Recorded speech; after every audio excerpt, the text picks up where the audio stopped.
White Christmas. I'm Mr. Snow. I'm Mr. Icicle. I'm Mr. 10 Below. Friends call me Snow Miser. Whatever I touch turns to snow in my clutch. I'm too much. Welcome to Bad Puns and Machine Guns, the podcast where we watch and discuss every Arnold Schwarzenegger movie one at a time, and maybe the occasional surprise as well. I'm Mike Olson. I'm Kevin Keene, and today we're discussing Batman and Robin, released by Warner Brothers on June 20th, 1997, starring Arnold Schwarzenegger, who does get top billing, which surprised me a little bit, George Clooney, Chris O'Donnell, Uma Thurman, Alicia Silverstone, Michael Gough, I'm never really sure, Pat Hingle, Elle Macpherson, John Glover, and Vivica A. Fox. Written by Akiva Goldsman, based on characters created by Bob Kane, and directed by Joel Schumacher. Olson, I'm so upset at you for making me watch this movie. I have to admit, I'm upset at myself, and I cursed myself multiple times. You texted me. I knew we were in trouble when you texted me. And what did you say? We were just like, oh, this is worse than I remember. Yes, I had forgotten how bad this was. And I think some of it had to do with, I really hadn't watched it because there's no real reason other than this endeavor that we've started. Yeah, why would you ever watch this movie other than if you have to? It's on a list of Arnold Schwarzenegger movies. An assignment, basically. Yeah, we have no choice. But, again, I was hoping to put it off, but... You forced our hand. Yeah, I forced our hand, and we took the medicine, and we're going to discuss it. So, and after this, we'll probably never watch it again.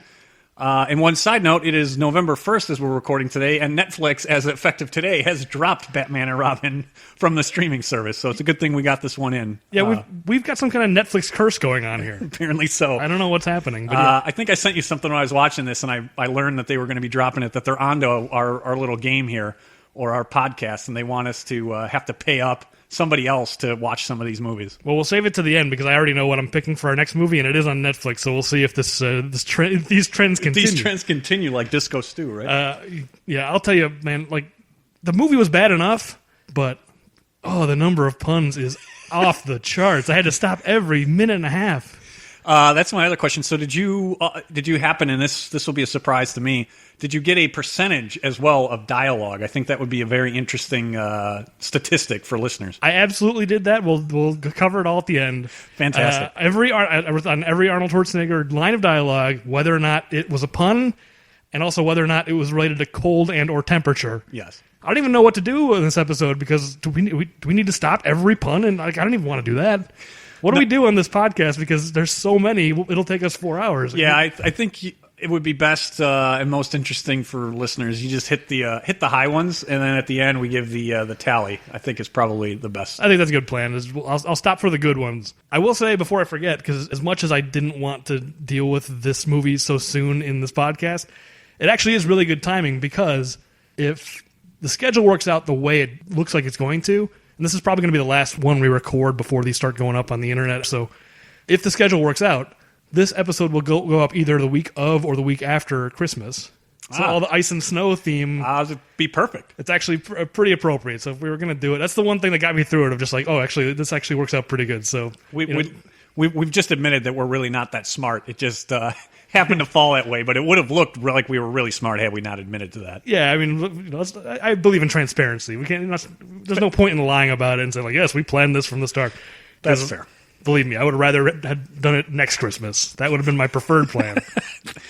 So the one thing I wanted to note, you already did in the intro, but that Arnold got top billing here, which I think is it's the second time that the villain got top billing in the Batman franchise. I believe Jack Nicholson actually gets top billing. That is true. In the initial, or the original Batman. Which is surprising when you think about Batman Forever, because that was another movie with a new Batman. And granted, Val Kilmer was a pretty big star, but not as big as Tommy Lee Jones at the time, was he? No, well, and Jim Carrey was at the height of his career, too. So you could really have either gone with either one of them. But yes, what I find most interesting about rewatching this is recognizing that Batman Forever and Batman and Robin, despite different casts, they're basically the same movie. So many scenes in terms of a villain being kind of run amok, meaning at the start of the opening of the movie, right? You already have one villain that's established in both movies. Sure. You then see the origin story of another villain. that villain, that origin story villain, killing the ironically the person who ultimately creates them. There's a lot. If you go side by side these two movies, it's clear that this was just merchandising, whether it's to sell more toys or whatever the logic was. This movie doesn't need to exist. It basically is Batman Forever with different players. We'll get a different Batman, couple of different villains, make another movie. Oh, it was a formula for sure. Well, right. Since you brought that up, what's your take on Clooney's Batman? It's pretty. I'm not sure I can recall anything, a performance more mailed in than Clooney's Batman, but I don't know if it's mailed in or if it's just that he's so wrong for Batman. Because he's very, I can't think of any movies that he's been in where he's like the tortured soul, which Batman kind of needs to be. Or, I shouldn't say needs to be, because I don't think there's anything wrong with doing a lighthearted, kind of more Adam Westy Batman. But they should have just started over. They should have just rebooted and said, let's just make a silly Batman. They're saying that this is the same Batman as those other three. That, right. George Clooney's Batman remembers all the things that happened to Michael Keaton. So just the idea that that's the same guy it's just completely preposterous.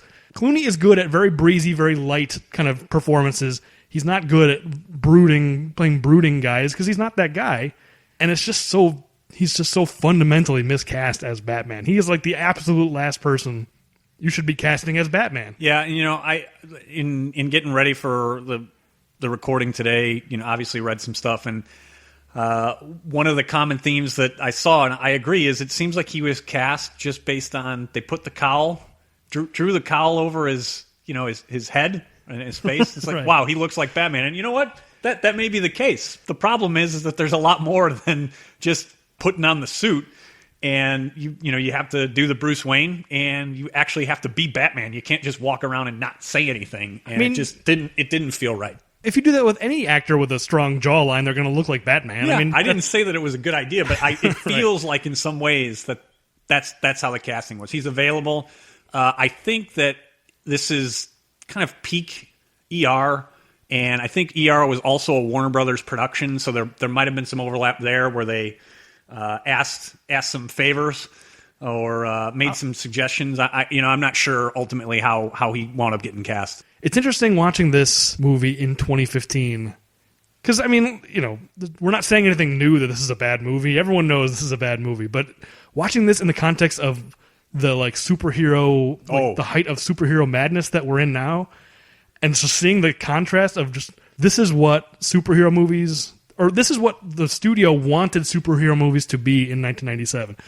Because you look at the Burton Batmans, and that's what Tim Burton wanted Batman to be, and then he got kind of pushed out because it was too dark, and Burger King and folks all the tie-ins were getting upset, saying this is too dark and scary, and kids aren't into this, and we can't sell toys. And I think you're right to hook into that toy thing, because this movie, everything looks like a toy. All their suits look like toys. All the vehicles look like toys. There's a part at the end where they're storming the telescope, and they all have their own vehicle, and it's just like, this just looks like a toy commercial. That's the reason I brought it up, is that it feels like a giant advertisement for selling merchandise of some kind, toys probably being primary in 1997. But it's like, in 2015, the toy stuff is still huge. I mean, I've got a nephew who's 10, and I know all the Iron Man and Captain America stuff that he's into, and it's just like, there's so much more savvy today. Like, you look back at 1997 movie executives, and you just kind of go like, did they not understand that in the interest of selling all the peripheral stuff, they're just burning the core product to the ground? Like,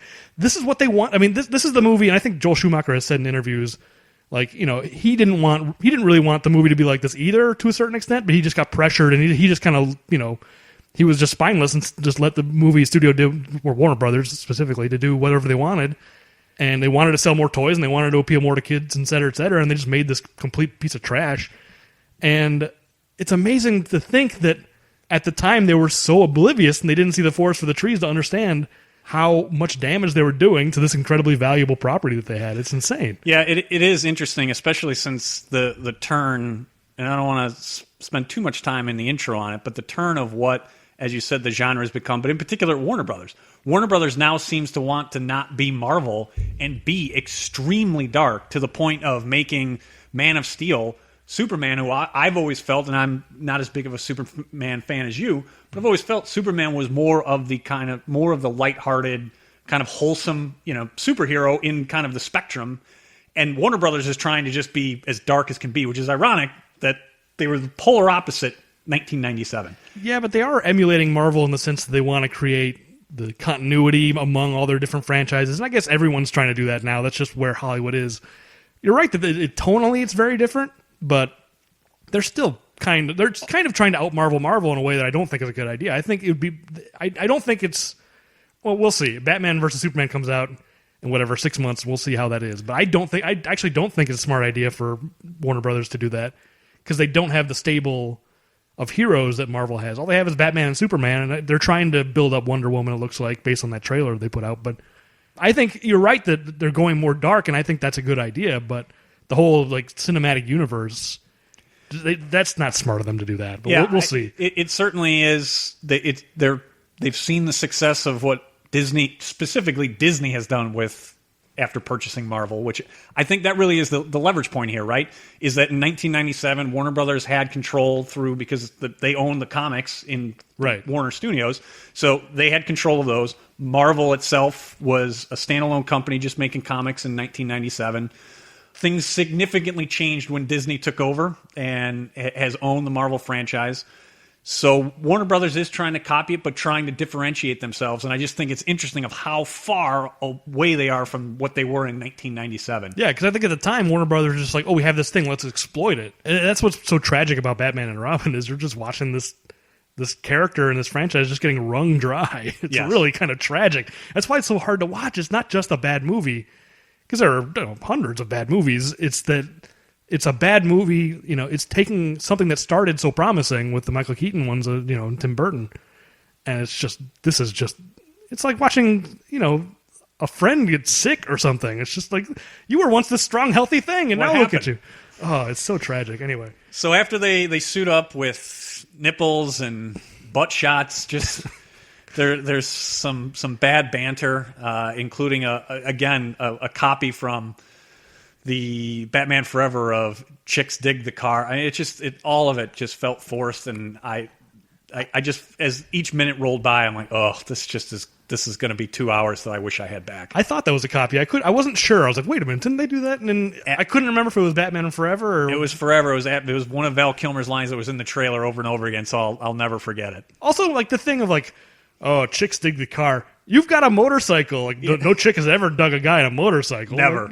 I would much rather have that motorcycle. I mean, I don't drive motorcycles, but that particular Batmobile, absolutely. Yeah, it's the goofiest looking Batmobile. Oh, it's terrible. And the saving grace I had for this is what this did ultimately is burned it down to the ground to a crisp, that it was able to be completely rebooted, that just how far from reality that the Batmobile would be, and the fact that it's a single-person car, just so much of it, as you said, it looks like a toy. It's like, wow, yeah, I can completely see that as being an accessory that I have to buy, that my plastic Batman legs fold up and I put inside, and only Batman will fit. Yeah. I this may be a controversial thing to say. I don't think any of the Batmobiles are cool. I don't think there's a single cool Batmobile. I think they all look stupid. I mean, the Adam West one looks stupid. I thought the Michael Keaton one with the weird lobster shell that goes over it, that one looked stupid. This one looks stupid. I think the Tumbler looks stupid. I don't like any of them. I think that his motorcycle in The Dark Knight is cool, but that none of them. I just think the Batmobile in general is never okay. I can understand it. Just give me this. That this is the worst of them all.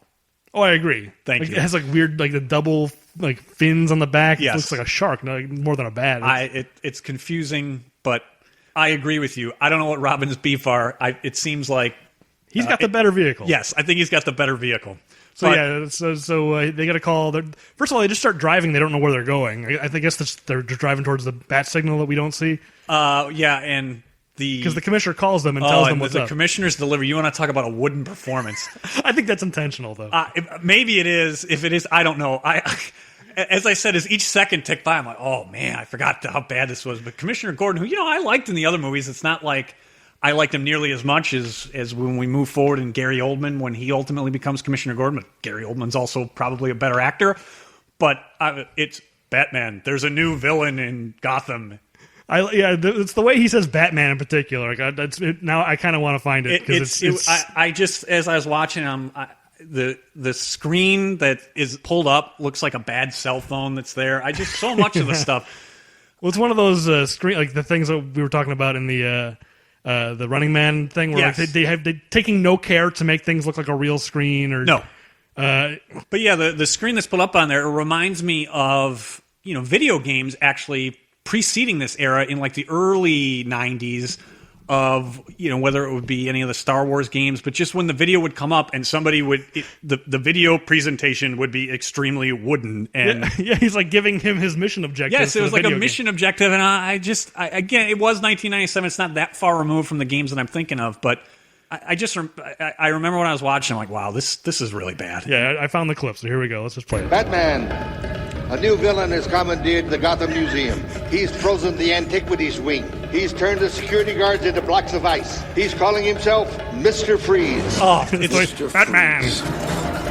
It's just exposition. He's just Basil Exposition. He literally appears on a screen in his car. Yes, it's you're just right. Austin Powers. And then Batman, Mr. Freeze. He repeats it as if the audience needed to know that, Arnold's Mr. Freeze. The trailers wouldn't have told you enough that it's Mr. Freeze. Well, he's just weighing it. He's trying to decide if it's a good villain name. Mr. Freeze. Mr. Freeze. I think he could have done better. Yeah, so they go to the Gotham Museum of Art Antiquities Wing.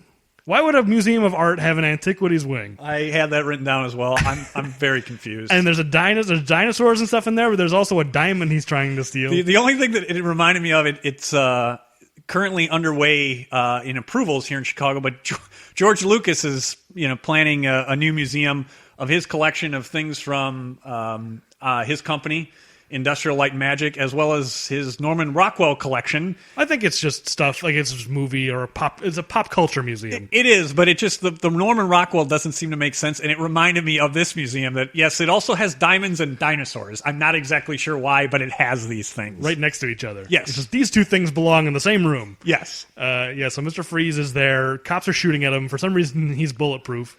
It's never really explained why. It's not. I mean, there's a lot of metal on the suit, but it still doesn't. Shoot him in the face. Yeah, I don't understand. He's just one of these villains that can't be harmed. There are a lot of security guards there, and they seem to keep coming. You'd think they would realize that they're outmanned and outgunned, and they'd stop coming, but more come to just get freezed and beg for mercy. Right. Well, his condition has left him cold to their pleas of mercy. Yes. Maybe I should just stop and do them all, because that's the first fun. And it is a pretty good one.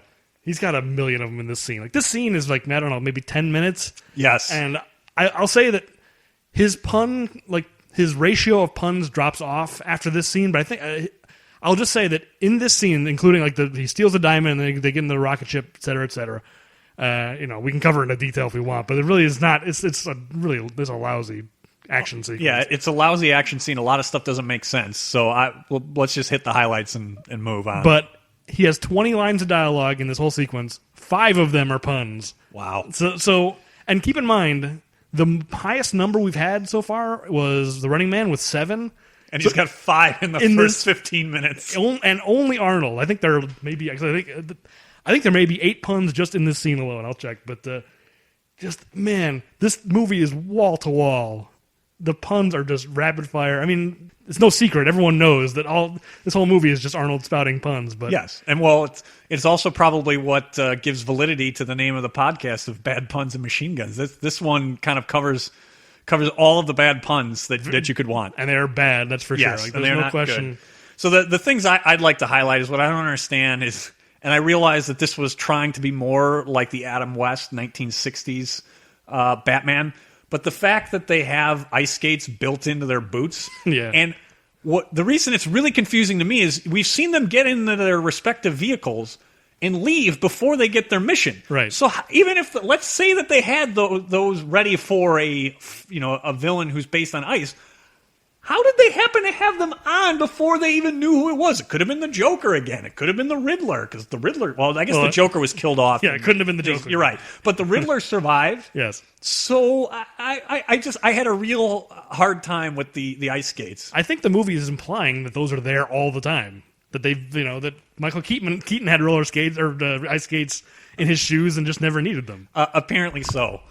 So the other thing, too, that really bothered me in this action sequence is on multiple occasions, at least with Robin and I think with Batman as well, They show them either flipping or jumping and then landing and not sliding. It's ice everywhere to the point where they've made a big deal that they need to have skates when they finally activate the skates. Right. And he doesn't go sliding anywhere. It's just terrible. Yeah, every time someone jumps or swings or like slides, because Batman slides down the dinosaur neck like Fred Flintstone. Yes. But like gravity, all of a sudden in Gotham City, gravity has no meaning. All physics in this world suddenly makes no sense. Robin does like a pole vault that accomplishes nothing at one point, and yeah, you're right. Just none of this. Like this world has no logic to it. Not even the physics has logic. So why should we care about the narrative logic? Because nothing makes sense. I guess that's true. So another thing that I wanted to highlight in this is just Clooney's "Hi, freeze, I'm Batman," and I understand that within these films, including going back. I distinctly remember in the trailer for the original Batman, they made a big deal of his introduction of I'm Batman, right? And I'm fine with that. So you got to work it in. I get it. It was just terrible. And again, I don't know if it's bad casting, or what. Hi, freeze. I'm Batman.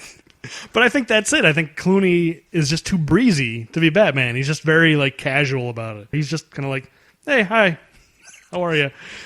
So, the other things then that I had is you already covered with the physics. You've got the vase, which, man, is that just a bad gimmick. Then Freeze's gun, again, doesn't seem to slide anywhere, just sticks as if, it's been placed up there before we cut up to this, and now it's up there. Well, that's the thing. It's like on that statue that the gun lands on, gravity works sideways or something. Yes. Because it doesn't even look like it's on top of the thing. It's like, it's stuck to the side. Yes. And then he throws a guy up there, and I forget what he says. He has some, like, thanks, or whatever. Yes. Like, and he gets it back, and then that's when one of my favorites, maybe my favorite line in the movie is, "What killed the dinosaurs? The Ice Age!" And just, if anybody listening to this is subjecting themselves to the punishment of watching this, just... why do Batman and Robin, it takes him a few minutes, actually, as he's going through to freeze this giant brontosaurus head. Right. They just stand there and watch. Stand around. I don't understand. Yeah, they wait 20 seconds and they're, oh, no, it's going to fall. It's like, you had plenty of time. Yes. Also, what he says, 100% not true. The Ice Age did not kill the dinosaurs. It was a meteor. So even his ice-related... you'd think he'd be an expert on ice ages and things related to ice. No, even that thing he doesn't know anything about. He's just 100% wrong. Not true at all. His specialty is McGregor syndrome. Let's just set the record straight. I guess that's true. He had to learn about freezing in order to cure his actual expertise. So he steals the diamond, right? And then he gets in a rocket ship that's built into his tank.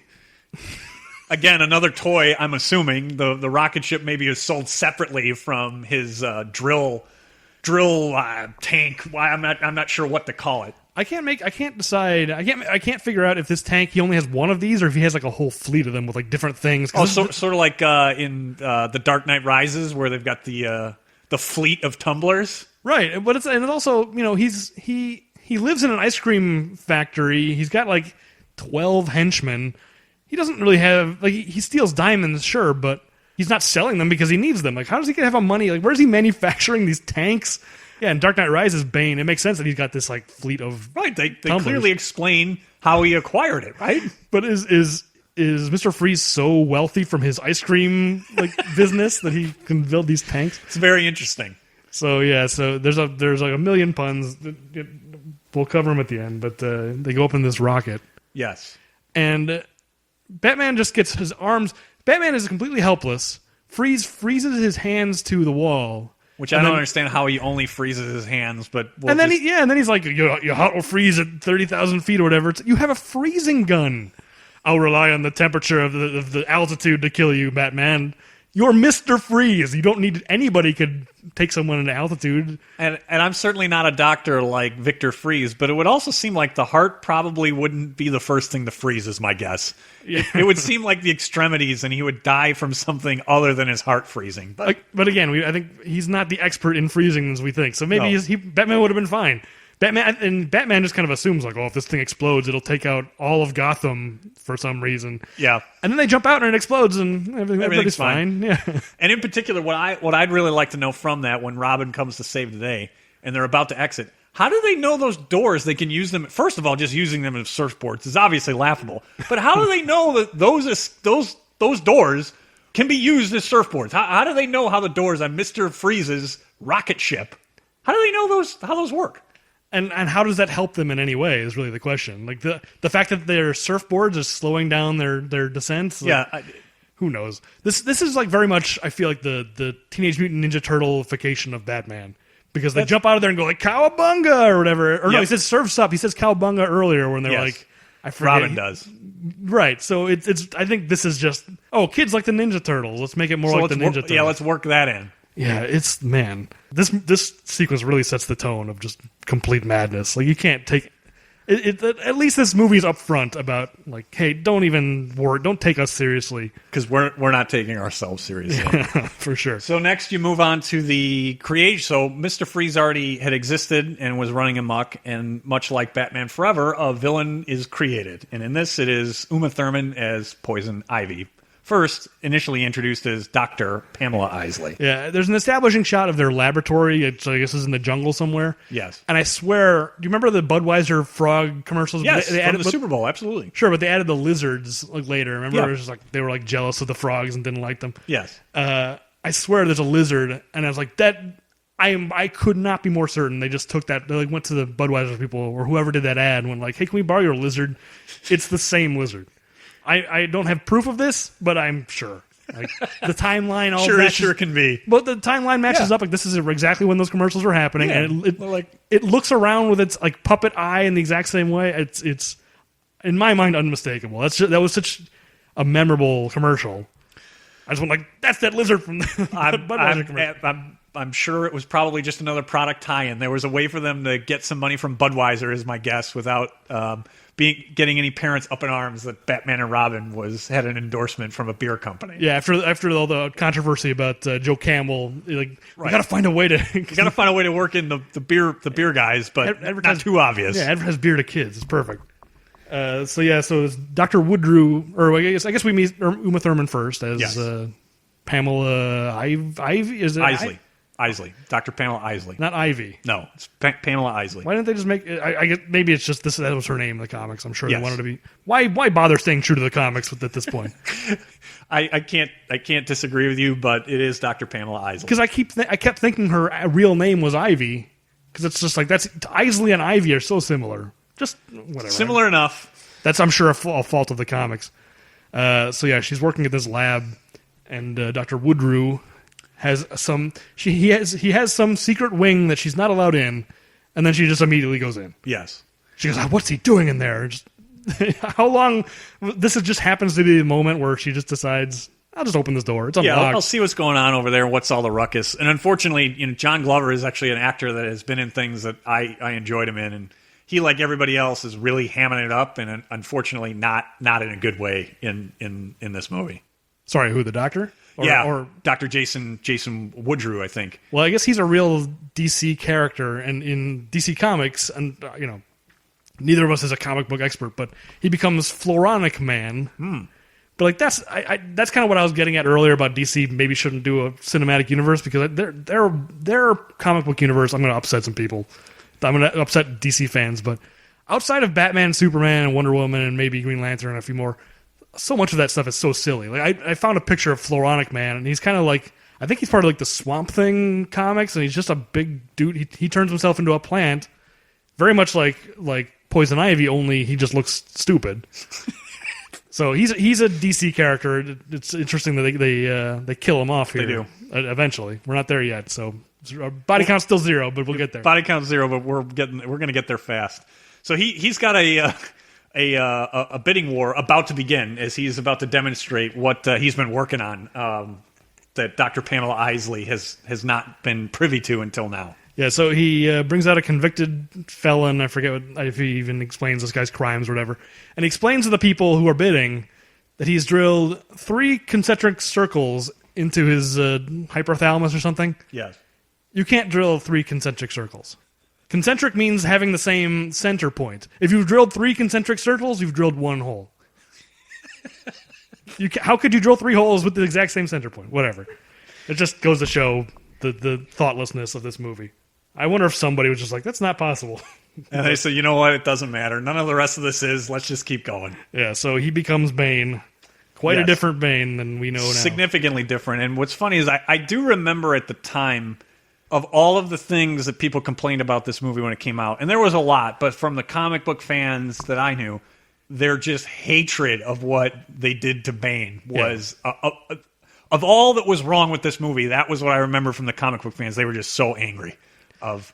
Basically, what their position was, as I remember, is they took a pretty interesting villain from the DC Batman comics and just absolutely ruined him. They just turned him into a dumb. He's a muscle. Yeah, he's a henchman. Yes, and a dumb one. And it's understandably. I think that anger is justified because, and I was being a little unfair to DC because I've told you this. Like something I read on the internet, and I think is true. Not being a comic book expert, I don't know necessarily like if this makes sense to like real comic book fans or not. But the whole idea of Marvel has interesting, like complex heroes and very one-dimensional, uninteresting villains, and then DC has kind of one-dimensional heroes, with possibly the exception of Batman, but really interesting three-dimensional villains. And Bane is one of the more interesting villains they have. And yeah, to just waste him here, to just kind of toss him off like he's nothing. Yeah, and you know what? It's funny that you mentioned that because I've never really thought about it, but it would be actually interesting if there was to be a collaboration. That'll never happen. It'll never happen, but that actually would be interesting, is to take the DC villains and the Marvel heroes. That would be really interesting because that would be and I guess DC in some ways with Suicide Squad is kind of doing that, playing up the villain angle. Maybe that will be their real breakthrough movie, and it may very well be. I don't know. Yeah, maybe. But that might be interesting, and I do think you're right, because I can think of a number of them. I think of all of the villains in anything from Marvel and DC that I can think of the most interesting. Lex Luthor is, I think, by far and away the most interesting and the one that I like enjoy the most when done well. So that might be something out there for down the line if DC and Marvel have played these movies out too much. Maybe that's the way to reinvigorate their franchises. That's like the move they both make in like 2040. Probably. It's like after they've rebooted 3 more times and when like we need to bring it's the whole Arnold and Stallone working together of just like, well, both our careers have kind of run our course. Let's see if we can get together, team up, and get some more bring interest. A little bit more out. So that may happen, but it's way in the future. But so Bane is born. There's a bidding war between despots and dictators. Yeah, I didn't look too closely at those despots if they're supposed to be like specific. Yeah, they are. I think you're supposed to have the Shah of Iran. I think or not the Shah, but there's the Ayatollah. Yeah, the Ayatollah. Thank you. I think there's somebody that I think is supposed to look like Mao from Communist China, which doesn't make sense. But along those lines, it's very clear. While they're not exactly have makeup to tell you who they are, it's pretty clear to me who they're supposed to be. Yeah, I not friends of the United States, I guess, maybe. And it's funny as the way many things have changed, as we noted from 1997 to 2015. Certainly making the Chinese a villain in a huge movie like this would not be something that Hollywood be doing today. Oh, there's no question about it. That's a big market. It's a big market. It may be a more important market than the United States at this point, or if not, it's very, very close. Foreign markets, which are more important than ever these days, yes. as Mickey Rooney once told us. Not Andy Rooney. Yeah, it would be interesting if Andy Rooney said that. So Pamela Isley sees too much, and Dr. Jason Woodrue comes in, knocks a bunch of stuff over, and she is going to ironically be killed by the plants that she loves so much, and that's not what happens. Does he think he's killing her? Like, he just throws her over a table. He does, like, but then, I'm done. Well, I think he thinks he's killing her because he sees the different beakers of whatever breaking and things melting. Yeah, I think that he assumes that she is dying, and she is then resurrected as Poison Ivy. Well, yeah, in a bit she'll be resurrected. Right now, he thinks she's dead. Before we leave this scene, I think it's interesting how Dr. Woodrue describes Bane as the ultimate killing machine, but he's too stupid to use a gun. Like, in the 21st, or in the 20th century, the late 20th century, the idea that just all you need to be a perfect killing machine is to be just big and strong, like, there are, maybe in the Middle Ages, but, you'd think to be like, the Bane from the comics who's really intelligent and, like, one of the most intelligent characters in that world. Like, he is the ultimate killing machine because he can outsmart you and he's stronger than you. But yes, this Bane, like, I could take this guy out. You give me a sharp stick and I could kill this guy. So, anyway, we cut back to the Batcave where they're watching security video of Freeze's transformation. Again, no care taken to make it look like real security video. Like, why is he's just, maybe he's videotaping his own experiments. There could be some justification, but the idea that he's just got this open vat. You know, the Joker makes sense because they're in a chemicals factory, and you know he didn't expect to be there, and he gets knocked in. This is Freeze's laboratory. Have some safety. He doesn't have a railing. He doesn't have a lid for that vat. Like he gets what he deserves at some point. Like I certainly remember there were eyewash stations, readily available in high school chemistry in 1997. So you would think that Dr. Victor Freeze, would be somewhat aware of safety precautions. Yeah, the minute you stop respecting it that's right. That he stopped respecting his vat of freezing chemicals. Yes. So we learned that so Victor Freeze was a Nobel Prize winner and a decathlete, which Arnold doesn't have the physique for a decathlete. No, he's not doing a pole vault. I don't think so. Arnold would never even come close to being. I guess they wanted to explain why he's so buff or whatever, but decathlete's the wrong. Say he's a power lifter or something. Bodybuilder. Yeah, that would really be a stretch here, right? So, okay. So we're skipping over all the puns right now. We'll come back to it. But Bruce says something I don't think is a pun, but either way, it's just the worst joke where he goes, "Oh, it's when Freeze is about to fall in the vat, and he goes, 'Here's where everything goes north,' because it's the North Pole." It's so terrible. You're right. You look at a line like that and go, "This is in the movie." Yes. No one stopped and went like, "This line is nonsense." And cut this. Yeah, cut it. Or on the alternative, this was the best. So I'm led to believe that this is the best they could come up with for that. Meaning, what was on the cutting room floor that didn't make the cut? If that's what made the cut. Yeah, if that was the best of a lot of different options, then that's really sad. Yes. But I just wanted to single that one out and make clear that it's just too confusing and to count it as a pun. I'm not counting it because I had to single it out because it's not a bad pun, but it is definitely bad dialogue.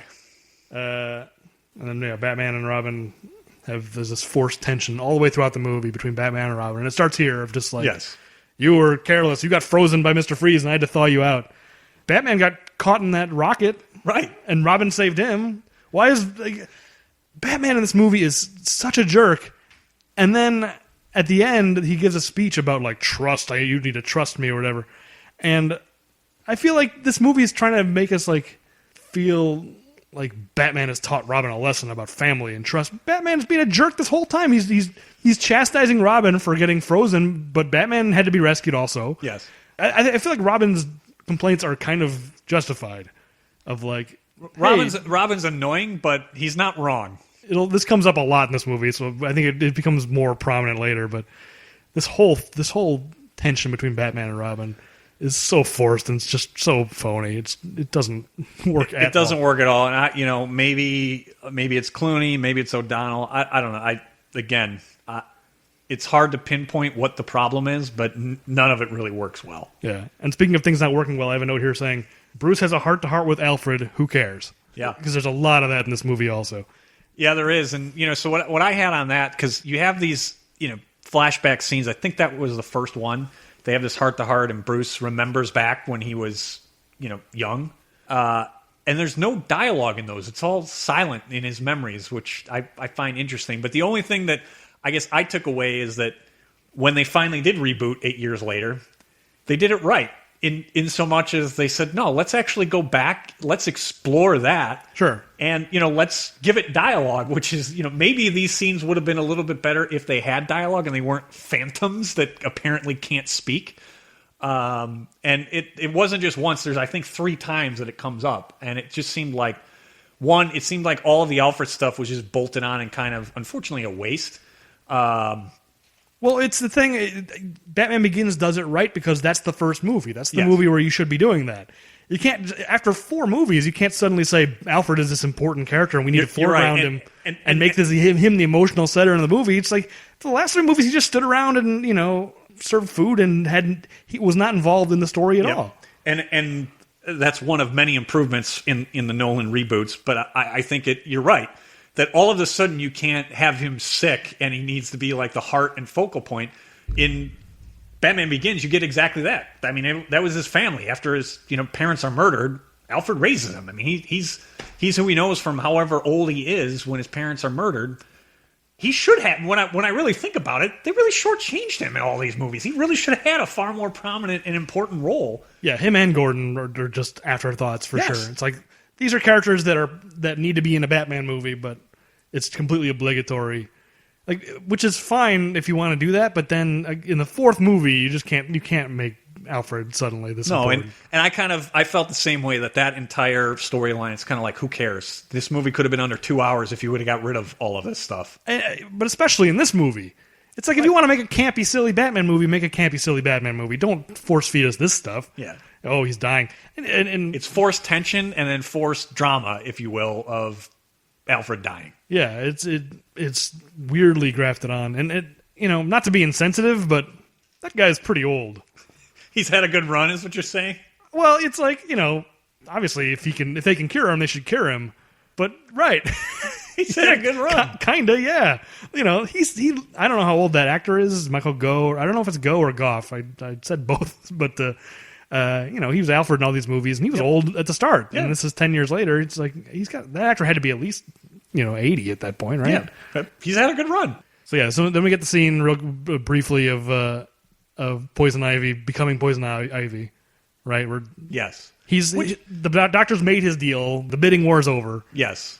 It was on the phone bidder. We don't know which nation. The ones pictured were not the winning bidders. So it was probably the United States is probably who ultimately was the winner. I didn't pick up that it was the mystery bidder. Yes, it was somebody on the phone, I believe, is ultimately. Oh, that's true, because he's talking on the phone saying, we'll ship you to Spain or whatever. Yes. And then she comes out of the hole in the ground that the chemicals made, and now she's Poison Ivy, and she's... Yes, and it follows the suit of so many, I don't know if it's romantic, like teen movies of, oh wow, she had glasses before, but now all of a sudden she's really, really attractive. Which, whatever, Uma Thurman, if there is any, I guess, redeeming factor, not that she's great, but I think what she's trying to play in this, I actually think she does a pretty good job. I agree. I think she's the best thing in this movie, and she's definitely camping it up and playing it very broad and big, but she's doing it well. Yes. Like, Arnold's doing it okay, but I think he's a little uncomfortable at it. The parts that I think he's best, because the next scene is when we cut to Freeze's hideout, and let's play. This is my favorite part of the movie. So let's just play it then. Yeah, we're cutting to his hideout. Snowy Cone's ice cream, which is great. I'm Mr. White Christmas. I'm going to try not to laugh too hard. It's funny. He's got these polar bear slippers, and he's like, I don't know. He's got polar bears on his like robes too. I never noticed that. It's like him as a conductor. Turns to snow in my clutch. Come on, sing. Louder, come on, sing. Come on. They've got frozen dinners. Louder. So yeah, I just love him conducting. Sing, come on. Yes, that scene is great, and we cut it off, but I have it. Why is misbehaving Viv? Why is she in lingerie? Well, you know why. Yes, I know why, but I feel the need. I've pointed this out in other movies. I know why, but particularly this one, the henchmen are there freezing, and she has no problem just walking around in thigh highs and just about nothing else. Well, her lingerie has Arctic, Arctic theme, so apparently it's warm lingerie. Yeah, she's probably standing around the heater at all times, but she's trying to she's into Mr. Freeze. She's trying to entice him. But so you very casually use her name, Misbehavin'. I did not know this was this character's name until I was, looking at Wikipedia for this. It's never said out loud, is it? I don't think so, because I remember that it was looking up Vivica A. Fox on something else, actually, her time on Curb Your Enthusiasm. I'm like, oh my, I forgot she was in Batman and Robin. I'm going to be doing this. I'm like, oh yeah, I do remember Misbehaving. And then so I watched the movie trying to get that, because again, it was another bad pun. And I'm pretty sure it's never actually said in the movie. It's not. So it's almost a thing where I want to count it as a pun, but no one ever says it. Yeah, I don't think they do, because I tried paying as close of attention, and again, I'm taking a lot of notes. I could have missed it. I actually watched this 1.5 times. I could have missed it, but I don't think I did. I don't think it's ever said. Yeah, but that's a great name. How do they not play that up? If you're hamming everything else up, why not that? I actually think that's a pretty funny name. Like it's dumb, but it's dumb in the right way. I cannot believe she's only in this one scene. This is after Independence Day. Yeah, that's 1994. That was like her big break. I mean, that's certainly the thing I first remember her from. Just noticing her, but the fact that she's just in this one scene as like the girl clinging to Mr. Freeze's arm, and then is just gone. You never see her again after this. It's really, I feel like this part is beneath Vivica A. Fox. Yeah, other than maybe it's like, oh, I want to be in a Batman movie, so I'll take this kind of garbage part. Yeah. So anyways, we get Freeze's plan, which is, nonsense. Whatever. He's going to hold the city ransom for billions, so he can complete his research. What city has billions of dollars to spend? What city has billions of dollars to spend? He seems to be doing okay because he's manufacturing these, rockets, and he's manufacturing these, drill tanks. How much more does he need? I mean, it's never clear because I still don't understand if he needs the diamonds to complete his research or if he needs the diamonds in order to. I think that's the thing is he needs these diamonds in order to complete his freeze ray. To then hold the city ransom, but yes, it's the most convoluted thing, and it's supposed to be he's doing it all for his dying wife, but I don't know, it's just too confusing to be like to really have an opinion about it one way or the other. It's just, it's not that interesting. Yeah, I do like that he's got his own little bat cave where his wife in the tank is. He pulls like a chicken dinner or something in the refrigerator.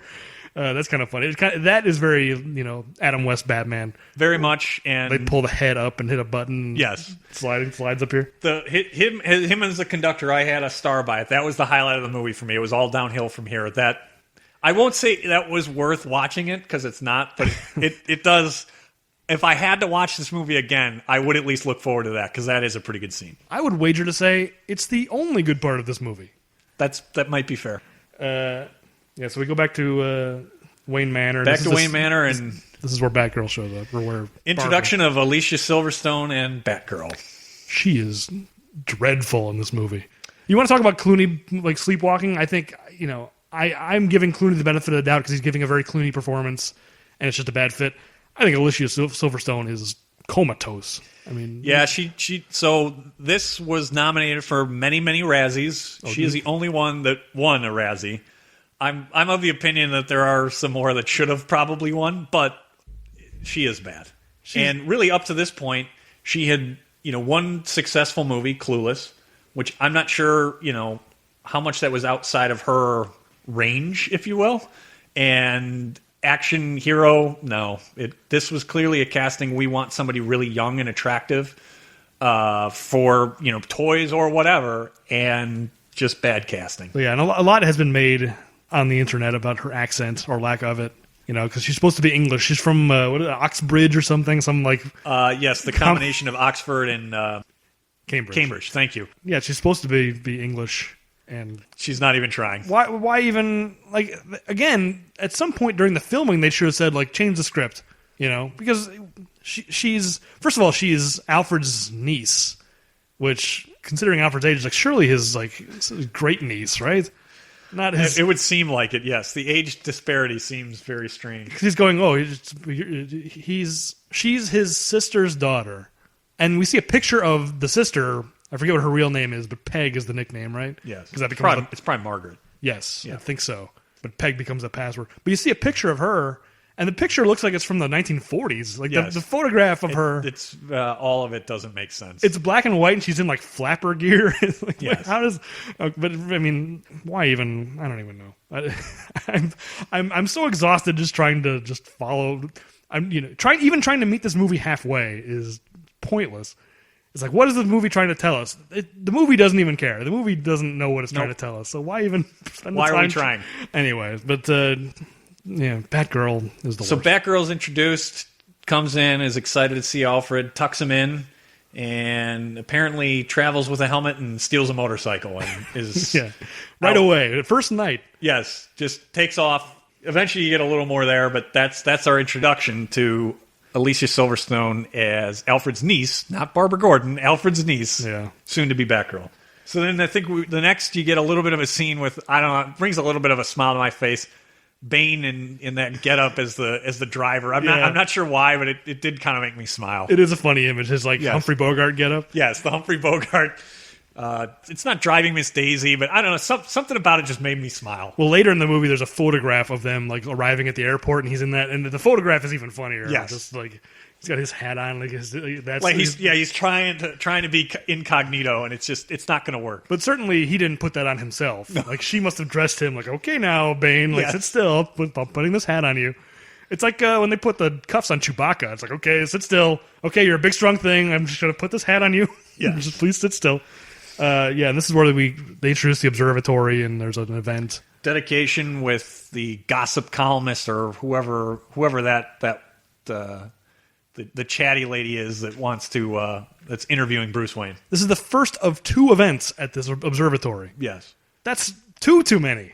They would never. I mean, rich people aren't going to show up at an observatory to christen it it's a new observatory. They don't know. No one cares.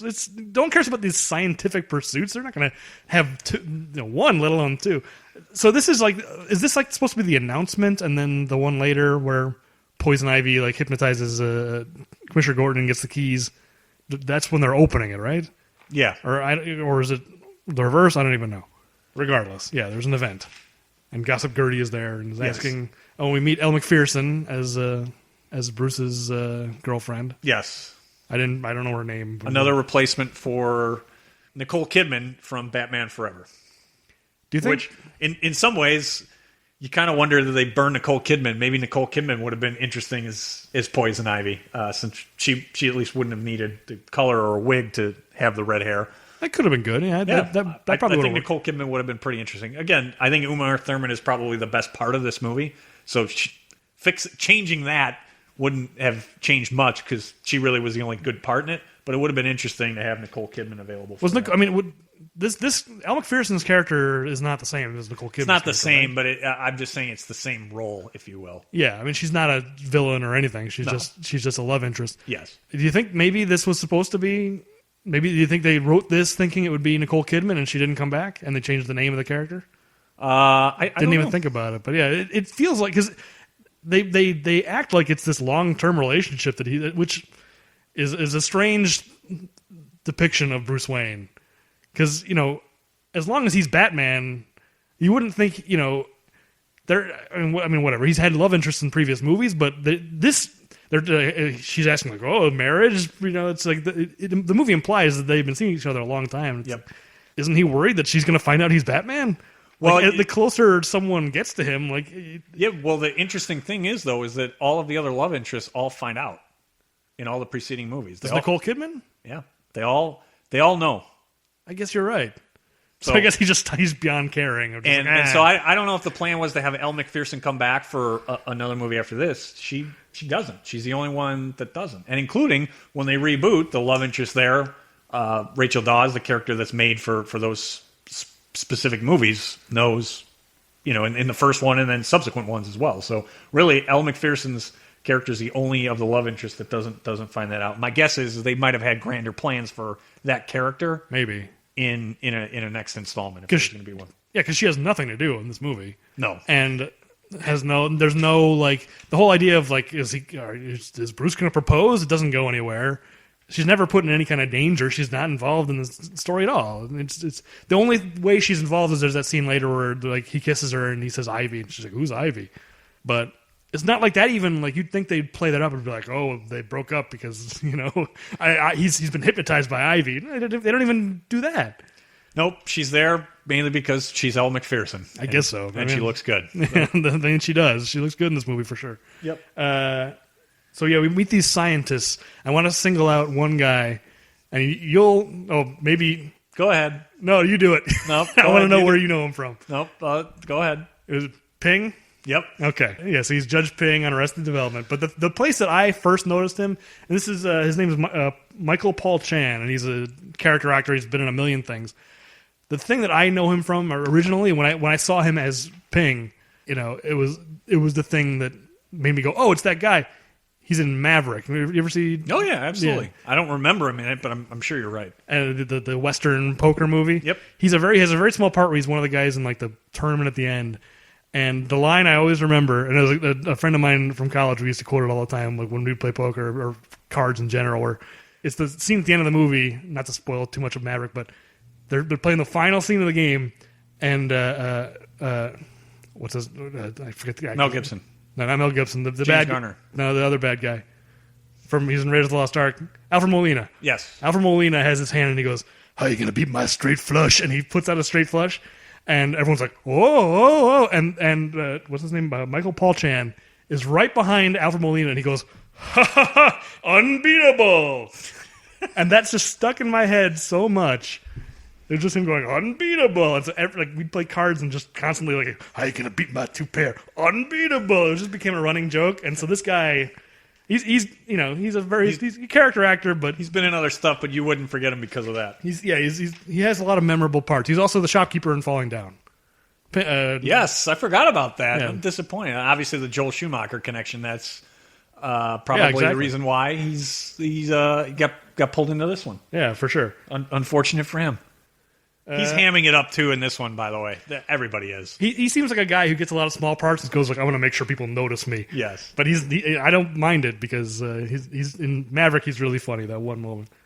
So this is where Ivy shows up as herself and goes like, "You, whatever, you're the oppressor." Yes, whatever she says. She gives Bruce Wayne a piece of his mind. Bruce, I think, handles it very professionally and invites her to the thing to the party. Yep. Which is interesting. It's like she's just a crazy lady who forced herself, and it's like, "Oh, come!" It's a little too professional, I think. Probably. She does show up. Yes, it's a little bit later. So then we go back to Freeze's hideout, and Freeze is watching wedding footage from his wedding. His wedding video, which is another line from Arnold that I like. I hate when people talk during the movie. That is pretty good. I actually kind of wish that would be used more often during the openings to movies. When you go to the movie. To silence cell phones. I wish they would have Arnold as Mr. Freeze a little bit more, because that would bring a smile to my face. It's like, what was that clip you always used to like that Lowe's used? It was Columbo, right? It was Peter Falk, and it was Falk. actually from the movie with him and Truman Capote. Murder by Death. It was actually from Murder by Death, and that opening sequence for Lowe's theaters was, "I have to go to the can again. I don't want to miss nothing." Everything. It had been. I knew that line before I saw Murder by Death, and then when I can't tell you how excited I was. I'm like, "Oh, I finally found the movie that's from." And I only know that line because of you, so it should have been in that montage. I hate when people talk. People talk during the movie. So that's another. Sort of like Bane in the Hat. It's not the best part of the movie, and there aren't very many good ones, but that did bring a smile to my face. But anyway, so Freeze's henchman Frosty shows up. Yes. He's Frosty the henchman. Yes. I don't know if that's intentional, but I kind of enjoy that. I enjoy it as well. And he shows in the newspaper of Bruce Wayne's going to donate some diamonds, and Mr. Freeze wants diamonds to complete his thing or whatever. Freeze, he shoots Frosty with his freeze ray, and then we never see that guy again. I'm going to count that as in the body count. That's a body count. Because no one's around to thaw that guy. No. Okay, that's reasonable. I just want to. I think that's what I assumed, and I kind of wonder. He's a henchman that actually has a name, and you've just gotten rid of him. Why? Yeah, he's the only henchman. Right, it's the only one that gets a name, and he's in the body count for no apparent reason. Yes, that's number 2. We're at 2 on the body count. Yes, this is where that party of rich people and they're yeah, I'm not sure what they're bidding on. The whole thing is. Yeah, it almost makes it seem like they're bidding on the newspaper makes it look like they're going to bid on this diamond, but then they just bid on the girls that are there. Yeah, they're bidding on girls, and for a family movie in 1997, I have to admit, I'm not sure about this. What's implied here? Yeah, because those are some pretty big dollar amounts too. Yeah, I mean it is very strange. I mean, it's the kind of thing where. Like a bachelor auction is the kind of thing that you can get away with, but you can't get away with this. Like the reverse is not cool. And what I was wondering, actually, if I were doing it, I'd be like, you know what? I'm going to see if I can get Robert Redford to show up and maybe have Demi Moore up there as well. Why not? It does have that feel for sure. Yes, absolutely. This party is so weird with all like the neon. There's like guys in gorilla suits dancing around and stuff, and people swinging on vines. I wrote this. I'm just going to read this note verbatim. I wrote, It's like if a bunch of rich people decided they want to throw one of those raves they've been reading about so much in the New Yorker. And this is what they think it is. It's such a strange party. Like, the only thing that I enjoyed is I did for some reason I liked the reveal Poison Ivy coming out of the big gorilla suit. For some reason I thought that worked, and I really liked that. You think that worked? I mean, I don't know why. First of all, like they all look. She's not making any noise. The bidding's happening. And then suddenly they go like, huh, and they look, but she's not doing anything to draw their attention, so I don't understand how that works. All right, that's true. And then she starts doing a sexy dance when she's pulling the gloves, the gorilla gloves off first, but for like the first half of this dance, she's just a gorilla doing a sexy dance. You're right. I guess, again, I think it's because she is... I think Uma Thurman's the highlight of the movie. I think she's hamming it up in an entertaining way. No, I mean, I think once she's out of that gorilla suit and like she comes down and it's the reveal that she can like... She has this pheromone dust or whatever. She's this scene is a good scene for her, and it's not really clear what her plan is there because she doesn't really do anything. She's just kind of there to cause trouble, I guess, or something. Yeah. Or maybe she wants to steal that diamond just for fun. I don't even know. No, her ultimate plan is to get between that Batman and Robin are the problem, and she's going to get in between Batman and Robin. Okay, so she knows that they're going to be there. Yep. Because they're the special guests. They're just standing around on the stage. Yes. Hi there. Hello. I'm Batman. Hello, I'm Robin. But Batman and Robin are throwing this party specifically to set a trap for Mr. Freeze, which seems wildly irresponsible. Yes. Let's just put all these rich people in harm's way. Yes, in particular when, he froze how many of those guards at the museum of random things next to one another. Right. And especially you would assume that a lot of those people actually are in Bruce Wayne's social circle. Oh, yeah. So he's effectively putting, his friends in harm's way. Well, speaking of his social circle, and it's one of these things, it's not the first time this has happened, but cameo by Vermont Senator Patrick Leahy. Oh, I didn't realize that. He is a big Batman fan, and he's been in every Batman movie since Batman Forever. Wow. In some kind of a cameo. But in the Nolan Batmans, he's got a couple of lines. And he's the same character in all three movies. If you look for him, He's a member of the Wayne board in those movies. Oh, okay. And he's the guy. I know who then. He's the guy when the Joker in Dark Knight, Joker crashes. A very similar scene, only much better done. Where Bruce is throwing a party and Joker crashes it, and Patrick Leahy's the guy who goes, "We aren't intimidated by thugs." And he says, "You remind me of my father." Yes, I did not realize. Thank you for that trivia. I did not realize that. I know exactly who it is now that you say that. That's Patrick Leahy, senator from Vermont, and. It's funny because in this, he doesn't have a line here. He's just in the crowd of rich guys. And when they're all bidding, it's like, I bid $50,000 or whatever. And he's standing right behind that guy with like the mustache who bids the most. And he gives the funniest reaction. He doesn't have a line, but he just kind of goes like, He's just making faces, like amazed faces. Maybe it's good that in subsequent movies they gave him a line. It's interesting that he's such a big Batman fan that he like this is the way he's using his position of power. Is I'm going to get in every he's Batman. Getting cameos in Batman movies. But this is one of the earliest appearances. I don't know where he is in Batman Forever, but so with this, you get another one of the really really bad parts of this movie. The Bat credit card just was so terrible. It is. I mean, I really. I don't know if I got physically ill, but I really cringed. Like, wow, that's bad. And it makes a cha-ching sound, which is the part that is the worst. I mean, it's like it was a bad American Express commercial, but just not ironic. I mean, just bad. But it is bad because he doesn't even get the American Express line right.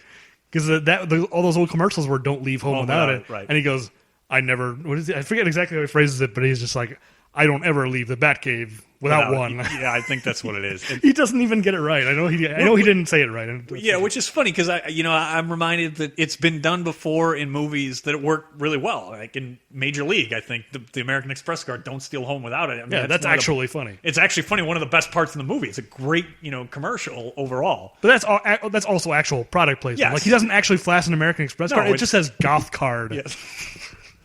I didn't realize it said goth card. Yeah, I didn't do a lot of pausing and writing down like things on walls because I just couldn't take it. But that was the one thing I did pause and look like, what kind of credit card is this? It's a goth card. So apparently the people that are of the goth persuasion, apparently they have their own credit card. Yeah, I mean something tells me they would reject the goth card. Actually, yeah, it's too corporate. It's too corporate. You can't have a credit card if you're goth. Yeah, so Freeze shows up, and he swings across the room, and he steals the diamond.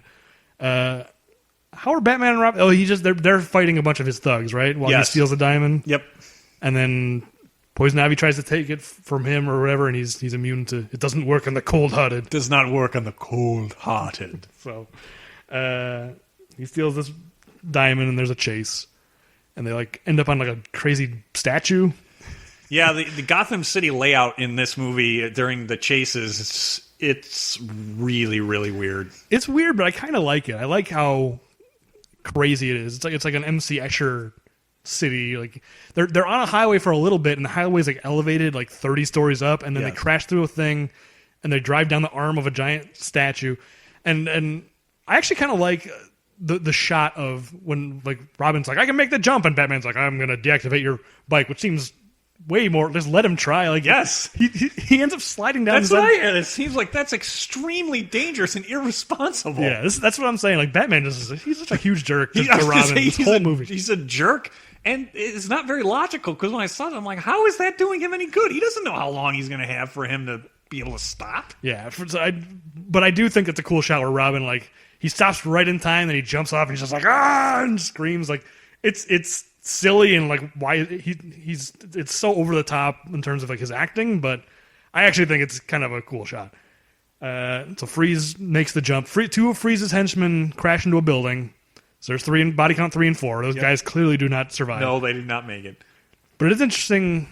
This is one of the more interesting things in this movie is Batman does capture Freeze halfway through the movie. Yep. That's actually interesting, and you would something new and different, just structurally. This is unexpected. I mean, it's the kind of thing that's just wasted in this movie, but I do like that. Yep. So they capture him. We get back to we find out Alfred has very little time left. Not sure any of the viewers care, as we have already established. Unfortunately, the two of us don't care for sure. Yes. And Batgirl has snuck back from whatever she was doing with the helmet that she brought with her and the motorcycle that she stole. Yeah, this is where we learn she knows judo. Because he catches her coming back, and she goes, hi-ya, like Miss Piggy, and flips him. Thank you for that. I like to Miss Piggy. Although you got to be careful, since I do believe there was some controversy back then about her putting on weight while this movie was filming and not fitting in the Batgirl Alicia suit. Silverstone? Yes. No, I didn't know that. Yeah. That was not what I was implying. I'm just, anytime you have to go hi-ya, that's not, you're not convincing us that you know martial arts. Just because you said hi-ya, that doesn't prove you know any kind of martial arts skills. But so she heads back. She disarms Robin, and we get to maybe the most interesting part for me in the movie is we get to Arkham Asylum. Yeah, Arkham itself isn't all that interesting. However, the guards there are extremely interesting. We get a sight of an old friend of ours. Yes, another connection, which I'm glad there was one even in this movie. So we've already had the grappling of governor versus governor. We get it yet again of at least both governors on screen. Yeah, I do like, and then some other guard that we don't. Yeah. He's got an eye patch. I don't know who that guy is, but it should have just been Jesse. Jesse Ventura is who we're talking Jesse about. Ventura doesn't need any assistance. He could have handled Mr. Freeze on his own. He's strange casting because he's just some schmo, some guy. He's just, I'm a guard. He doesn't do anything that you would need Jesse Ventura for, but whatever. No, especially because Mr. Freeze can't leave the cold zone, which the cold zone. The cold zone, I really don't understand. So it's just an air conditioning vent with a bunch of air How is that keeping him alive? It seems like it's supposed to be some kind of a beam that's shooting down and keeping him cold so he can survive. Much of the science in this movie is beyond me. The science of the cold zone is definitely beyond me. But yeah, Jesse Ventura just explaining he has to stay in the cold zone. Yes. I guess you know what? For that alone, it does kind of make it worth it. Because what it reminded me of is the old days when I know you watched a little bit WWF. Let me tell you something, Gene, is actually what that really reminded me of Mean Gene Okerlund. It reminded me of the old days of Jesse the Body Ventura on WWF. He can't help but do that line. Yes. It's just the most expositional thing, but he's going to deliver it in a Jesse Ventura way. Yes. And then this is where finally Robin catches, or I guess Dick catches Barbara sneaking out with one of his motorcycles, and he follows her down to the... I don't even know how to describe. I don't know what it's. This seems like the birth of the Fast and the Furious franchise, except for on motorcycles. Is all I really had. It's It's a sidebar that just doesn't matter, and it's another thing that I would put on the cutting room floor to get this thing under 2 hours so that you could get people to move on with their lives faster. But the fact that the guy running this underground race is Coolio. I guess that's interesting enough. I mean, it's funny how, like, the little things that really hint you in on what year, like, yep. It's strange that things that date movies, but Coolio dates this movie. Like Dangerous Minds was a couple years before, and the soundtrack from that is what kind of launched his popularity, and so he would have been the Voyage, thing, if you will. He was definitely at his very short peak. He came and gone, much like MC Hammer in Last Action Hero. We're kind of tracking the history of hip hop through these movies. Strangely, like it's interesting. To backtrack just for 1 second, we did skip over that we established Poison Ivy's lair in the Turkish right. We did bath. Yeah, I did. Bane beats some guys up. Just the whole Turkish bath. I don't completely understand her lair, but it has now been established. She's now got a hideout. It's not nearly as great as Mr. Freeze's hideout, but she now has one. You're right. I did skip that, so my mistake. But and those like weird neon. Like, yes, there's some punk guys that Bane takes care of pretty quickly, since Poison Ivy is a lover, not a fighter. Well, I forgot he steps on a board and they all go like whoop and just flip over his head. Yes, it's such a cartoon. It's so cartoon bad. It's just bad. I wanted to make sure we at least covered it. She now has the Turkish bath. The main reason is because I'm not sure that place was condemned. I just don't know why. How are they going to live there? And apparently there was still running water, but right. Well, she scatters some like Skittles around, and then the Skittles. That's how she gets plants to start taking over. They transform this place from a condemned building into a paradise because obviously that's the Garden of Eden. That's how that works, clearly. But anyway, back to the race. Back to the racers. The one thing that brought a spot on my face in that was the group of Clockwork Orange. Oh yeah, Droogies.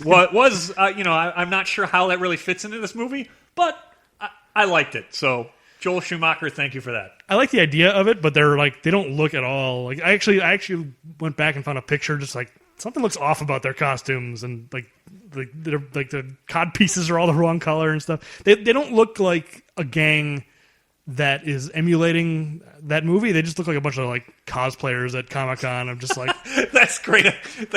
They're cosplayers instead of a gang that really had attention to detail. They just are low rent cosplay. Yeah, let's all go as the Droogies. Let's go to the race as the Droogies. Why not? Yeah. So this race, whatever. This guy like sets a trap.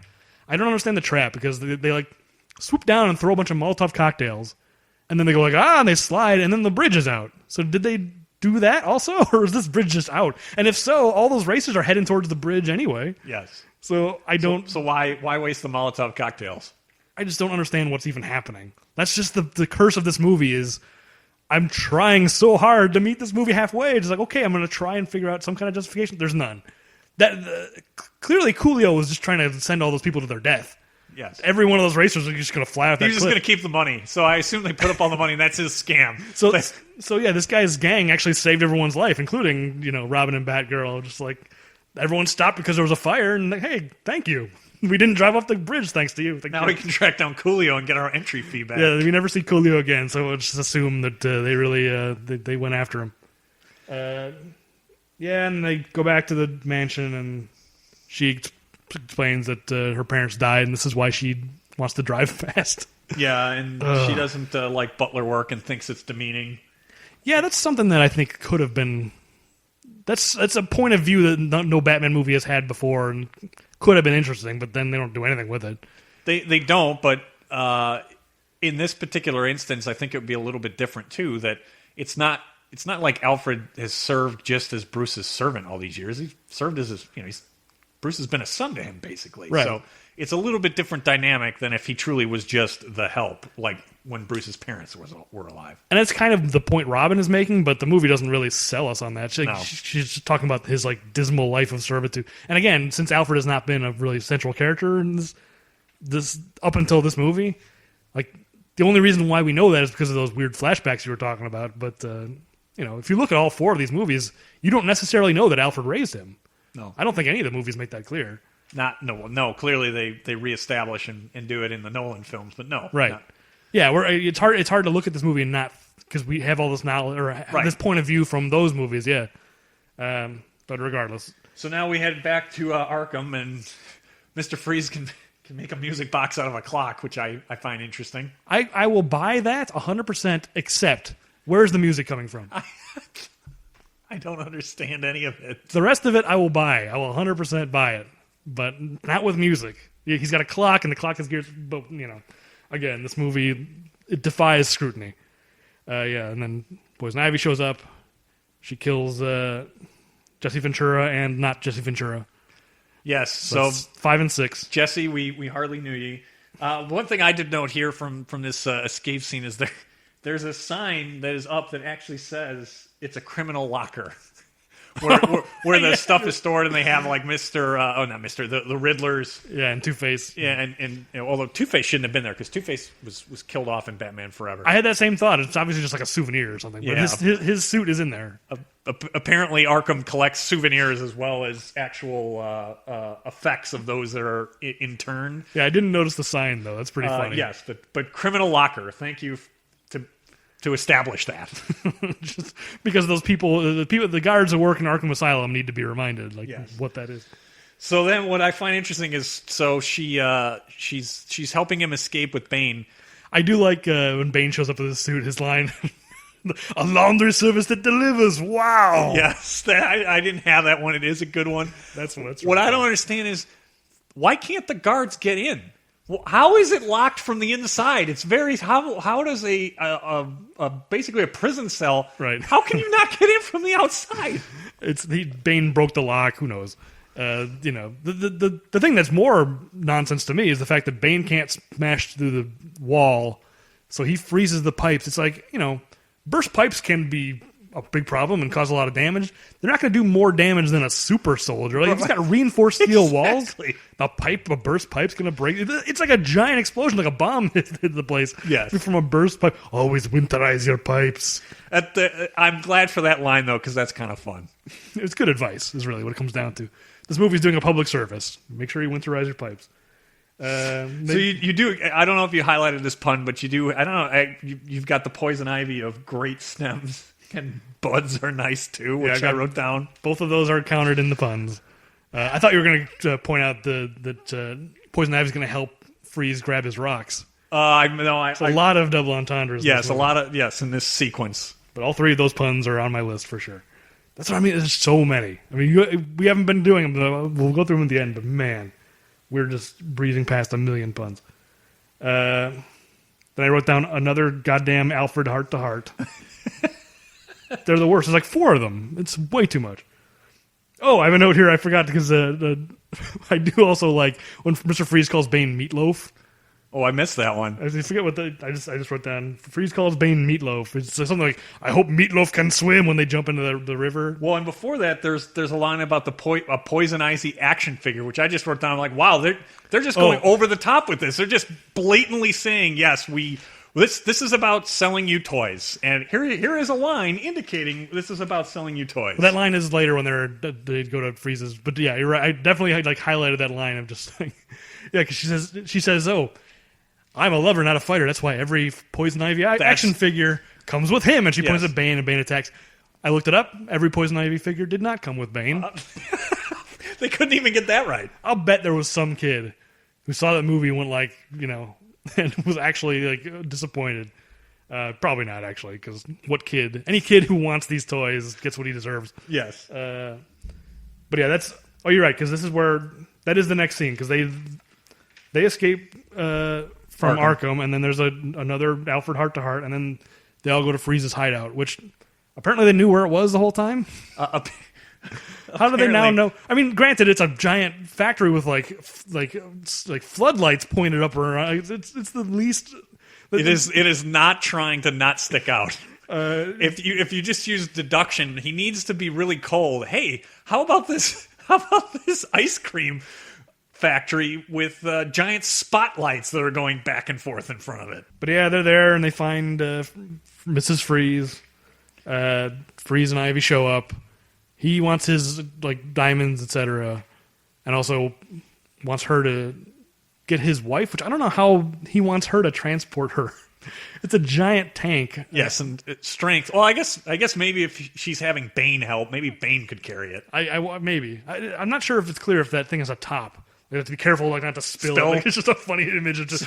So it's sort of like it's like from The Prestige, from another Nolan movie where the top opens and all the water's in there. You got to be careful that you don't spill it out the top, right? I barely remember The Prestige. I'm sure you're right. I don't remember that. Yeah, and then Freeze turns on a lever which freezes the room and all that. Yes, and he gets his stuff, and she supposedly kills Mrs. Freeze. Yes, Poison Ivy kills Freeze wife. What I had is somehow the switch gets turned off, and all the cops are alive again. They're all fine. Right. In particular, I have the wooden Commissioner Gordon again. What happened? How did they get away? Yeah. Oh, is it so bad? Well, also it's so bad. It's bad. It's a bad delivery for sure, but also, like, he doesn't have a right to be upset. He's got a bunch of cops there. Like, why is it Batman's job? Right. Why? You've got a whole team of cops. Like, what? How dare you let them escape, Batman? It's like, I'm one guy. You've got the entire police force. He's the most incompetent guy. Like, this movie in particular. He's just gonna kick up his feet. It's like, Batman will do all the work. I'm just waiting for my pension. I'm gonna let Batman do all the work. There's probably a lot of truth to that. Yeah. So where the hell are we? Oh, there's a fight underneath, like in the ice cream factory. Yes. And whatever, Bane and Poison Ivy. They take turns, like Batman will fight Bane while Poison Ivy tries to seduce Robin, and then vice versa, and Batman will fall on a pile of potatoes or something. It's like a tag team WWF match. It when really you have to have the right pairings, right? Yeah, it really is. There's our obligatory wrestling reference for this episode. Well, along with Jesse the Body Ventura, which I said, I could not mention that because his delivery just made me think of that. You're right, though. It is like a tag team fight where Bane just goes back and forth. Yes. He's just, and then, but nothing comes of this fight. The Bane and Poison Ivy escape. Robin gets upset at Batman, and Batman flips into a tub of melted ice cream, I guess is what that is. Yes. Which, he doesn't know what's in that. It could be full of chemicals. Maybe Mr. Freeze was planning to poison Gotham City with ice cream. Doesn't he remember what happened with the Joker? He's just flipping into an unknown vat. That is true, and that would have been good for Mr. Freeze to steal from the Joker, actually. Yeah, exactly. Do an improved Mr. Freeze products. He could have done that whole commercial again. Yes. That would have been great. Actually, would have. If there's a way to improve, there's many ways to improve this movie. That would have been a fun one. He's been using Brand X. Oh man, now I really wish that had happened. So you've got Adam and Evil as well as a reference in here, not necessarily a pun, but you have that just as those fights are going on. I do like how they go back to Ivy's lair, and Mr. Freeze has already built himself like a little man cave in there. Yes. I did quite enjoy that. Yeah, and he's already getting your man cave is probably the best way to put it. But it's just like he's just got a little room. It's all frozen. Yeah, it's her lair, but he's got his drawer, if you will, that he gets to keep some of his clothes. He's made himself at home for sure. So now they get their new plan because she convinces him that all of humanity must suffer and be killed because his wife died. Like it's a pretty big leap. Yes, I mean, but you know what? Let's just get to the final sequence. Yes, okay, your wife is dead. Just go with Poison Ivy's plan, please. Yeah, I guess maybe this whole thing of maybe she is actually like getting to him in pheromones, or whatever. But just the idea that he'd be like, "My wife's dead. I will kill everyone in the world." Okay, I guess like this thing's a cartoon, so whatever. Yeah. Oh yeah. And this is the second observatory gala. Yep, is right here. Which is not that different from the first one, other than this time Poison Ivy she blows her pheromones into the Commissioner's face and gets his keys. You do have two things before that I had noted. You had Uncle Wilfred's CD that is made, but you also I had I Want a Robin signal, which I just... Oh right, well he gets it. Yeah, that's true. He does, but not the way that I think he was thinking. Well, yeah. I mean, it's so impossible to tell the difference. Like, they're basically the same shape. Yes. I Want a Robin signal. It's like, how could you even tell? Yeah, that CD is another thing that's confusing. And again, maybe it's pointless to try to understand it. But Alfred gives her the CD and says, like, don't you dare look at this. I need to try to find my brother in India or whatever and make sure he gets it. Because I guess he wants him to take his place. Yeah. As like the helper of Batman. Yeah. But she figures out the password, which is Peg. 3 letters. No. It's a little bit further down, but this infuriated me. Of all the things in the movie, this infuriated me. Now, granted, he's an old man. He doesn't know how to use It's computers. 1997. I understand. It infuriated me. It's a bad password. That he literally... Okay, so how many different alphanumeric characters just for logging into web-based email that I need? And I need to change it all the time. And he literally is taking some of the most sensitive information about somebody he loves that's like a son... and one of the most powerful, important people in the world. And it's a secret that everyone wants to know. Who is Batman? It's the kind of thing that... and it's a 3-letter password. Yep. I mean, that's how passwords get cracked, is they just, people build programs that just go like, okay, A. Yes, just run through, boom. It just runs through. Exactly. It would take them 10 minutes to crack that. 10 minutes? I don't even know if it'd take that. It infuriated me. Of all the things in this movie, of all the nonsense, that... Alfred would have a 3-letter, not even, alphanumeric, just 3-letter password. No characters, no numbers. No numbers. For the most important secret that everybody in Gotham City wants to know about the most important person among the most wealthiest people in the world, 3-letter password of their most crucial secret. It was 1997. People didn't realize, I do like the sultry voice he put on there, because when she gets the password wrong, and there's a woman's voice going like, access denied. And then when she gets it right, he goes, access granted. Yes. It's bizarre. I wonder if Alfred did that himself. Brother so-and-so will get a kick out of that. Wilfred will really, he'll get a laugh out of this. Wilfred, for an inside joke or something with Wilfred. We get a little more at this point forward. I'll run through the puns at the end, but it's unfortunate because at this point forward, Mr. Freeze just becomes an exposition machine. Where every time we see him, it's just like, "I will use the ray to freeze the city. I will crush Batman in my hands and freeze his heart." And just all he does from this point in the movie forward is just explain to nobody in particular what he's going to do. Yes, explain to the audience, but for no reason why he should be explaining to the people sharing the screen with him. It's a bummer because as bad as this movie is, his puns are one of the few things, obviously considering our podcast, like you can take some joy out of that, but you don't get a lot of puns. Like this whole final sequence at the observatory, it's the worst. It's one of the worst action sequences I think I've ever seen. Yeah, it's bad. The doctors, including Judge Ping, are brought back and put in peril.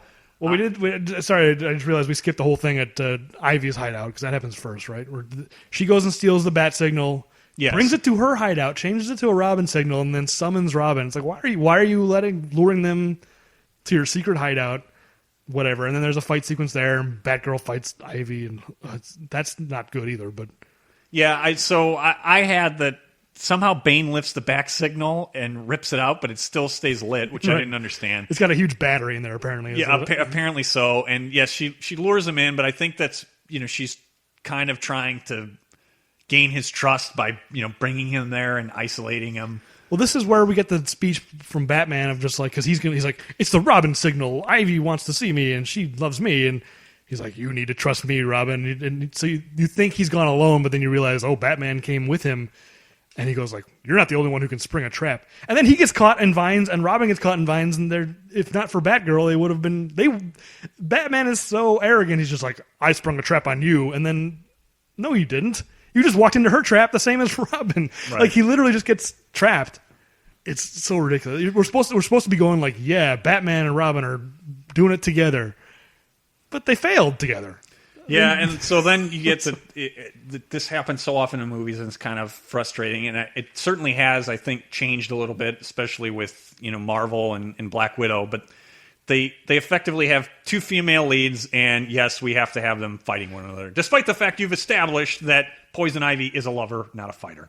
Well, yeah, I mean, I guess the idea is she has this power over men, and so the only one who could defeat her is another woman or whatever. But I mean, that fight, I don't know if it's Alicia Silverstone or if they have a stuntman or stuntwoman doing that fight, but either way, like it's more of that hi-ya stuff of just, it's slow and it's not good.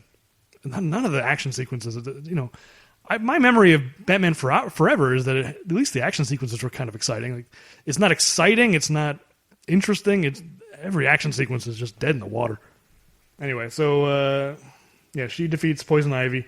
She does. This is kind of what we were talking earlier about Uma Thurman kind of, hamming it up in a fun way. When she's defeated, and Batgirl knocks Poison Ivy into like a giant piranha plant, and Poison Ivy goes, "Curses!"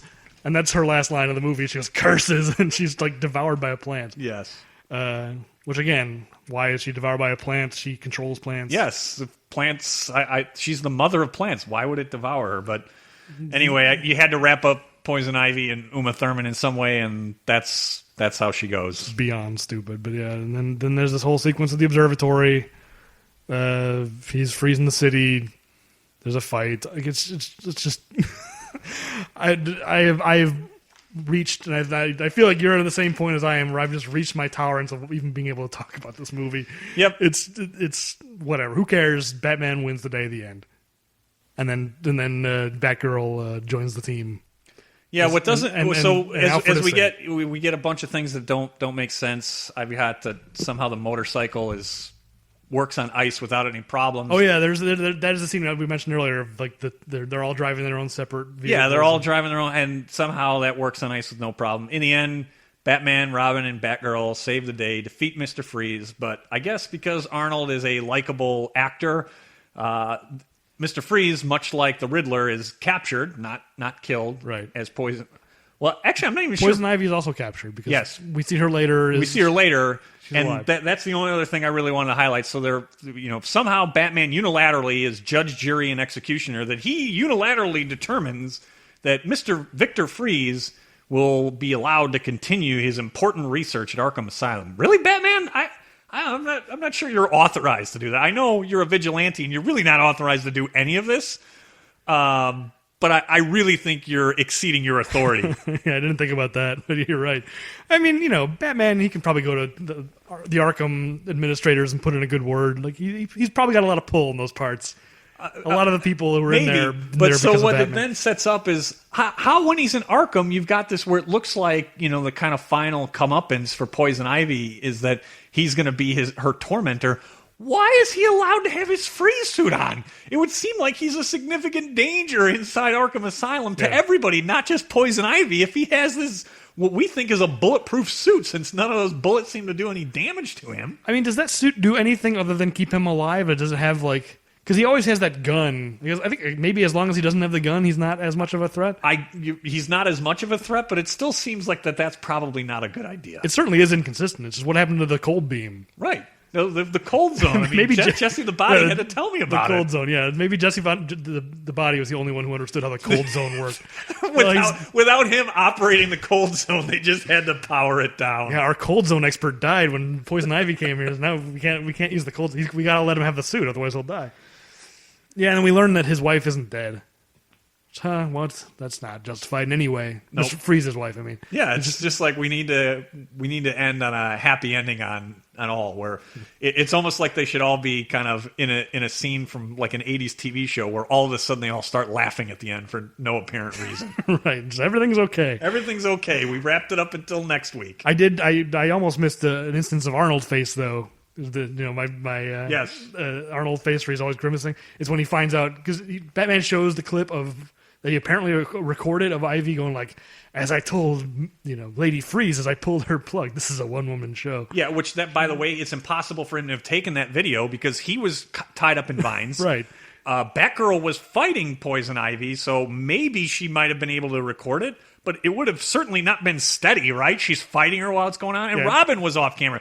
There's no way that video could have been shot. It's exactly what we talked about a few episodes ago. Of just like it's just footage from this movie. It's like Spaceballs the movie when they put in it's all it is. But then that's when he sees that footage and he goes like, ah, he's just out of with grief. the Arnold face. So yeah, that's our Arnold face for this movie for sure. And that's basically the end. They run at the camera, put a spotlight behind them, and then the music plays. You know what though? I do want to get one more. I did miss it that I have it in here. Another Arnold. I'm as we're going through this, I'm realizing I liked more of Arnold's lines than I thought when I watched it. Take 2 of these and call me in the morning. I thought was a great one as well. That is pretty good. The serum for Alfred to, of course, end with a happy ending that He is good, but take 2 of these and call me in the morning. Yeah, and Batman calls him Dr. Freeze just to set up that line. He doesn't get called Dr. Freeze at any other point, but because it's a doctor joke. Yes, got to set that volleyball right up in front of the net. And speaking of that, Freeze has been a villain up until 20 seconds ago. He just had his change of heart 20 seconds ago, and then he gives you 2 vials and says, yeah, take these. And Batman's just going to give them to Alfred? Like, he's a bad guy. You're just going to trust him? I mean... Yeah, in particular, like I said to start, in this movie, he's an established villain when the movie opens. I mean, he's been terrorizing the city literally all of this movie. And he was trying to destroy humanity, basically, is his plan. And he's just... For all Batman knows, that thing is a virus that will cause a huge pandemic that will kill... If his plan is to destroy humanity, don't just take whatever that guy gives you and inject it into your butler. Yes, I mean, it seems a little irresponsible. You don't know. It could have been like Ra's al Ghul's plan, right? Is that he was looking to spread fear throughout the city. How do you know that whatever Victor Fries has just given you isn't the beginning of some terrible pandemic, as you said? Some other villain will come out with a microwave and yes, whatever the hell is happening in that movie. Yes, the point is that Bruce Wayne, Batman, has been a jerk to Robin the whole movie, and he's been pretty irresponsible most of the movie as well, all the way up until this ending. I mean, it's the kind of thing where he probably figures, like, well, why not? Alfred's going to die, and couldn't hurt to try it, but... There are way worse things that could happen from that stuff than just Alfred dying. Right. You don't know the unintended consequences, or maybe the intended consequences for Mr. Freeze. Whatever. Alfred's cured. Either way, we've now got the monkeys off our back. We've made it through. Yeah, I'm glad it's behind us, but oh my god, that was an ordeal. So the thing, you have some puns and body counts to wrap up. I do have 2 things that I'd like to wrap up as well. But why don't we get the puns and the body count? All right, we'll do. But before I forget, I just want to point out our Sven sighting. Ooh, I missed Sven in this one. I don't know who he is but I spotted him in the credits. So we're 4 for 4 on Sven because he's also in Last Action Hero. This is before we even started keeping track, but. We'll keep keeping an eye out for Sven. Fantastic. He was credited as a stuntman in this movie. All right. Okay, so we got 7. Our body count is 7 because we forgot one, and he's unseen. So maybe we shouldn't count this. But we learned that Poison Ivy killed a guy to steal his limousine. The limousine that Bane is driving. Bane is bombing around him with that awesome Humphrey Bogart outfit. Yes. So he off camera, she killed a guy to steal that counts. camera. I mean, if they've acknowledged it, that's in the body count. Yeah, I think so too. So that's our 7. So we were at 6 last time we checked. So that's in case you're wondering what that extra one is. Pun count. I want you to guess. Ooh. Pun count. This is just for Arnold? No, this is the whole movie. Ooh, the whole movie. You can guess both if you want. I'm curious to see. I'm going to guess 30 puns for the whole movie. That's very close. 33. Wow. That's like a pun every 4 minutes. That's a ton of puns. That is a ton. What's the breakdown? Do you have it for Arnold? So Arnold has 12. Uma Thurman, I have 11.5 because she kind of has one that's shared.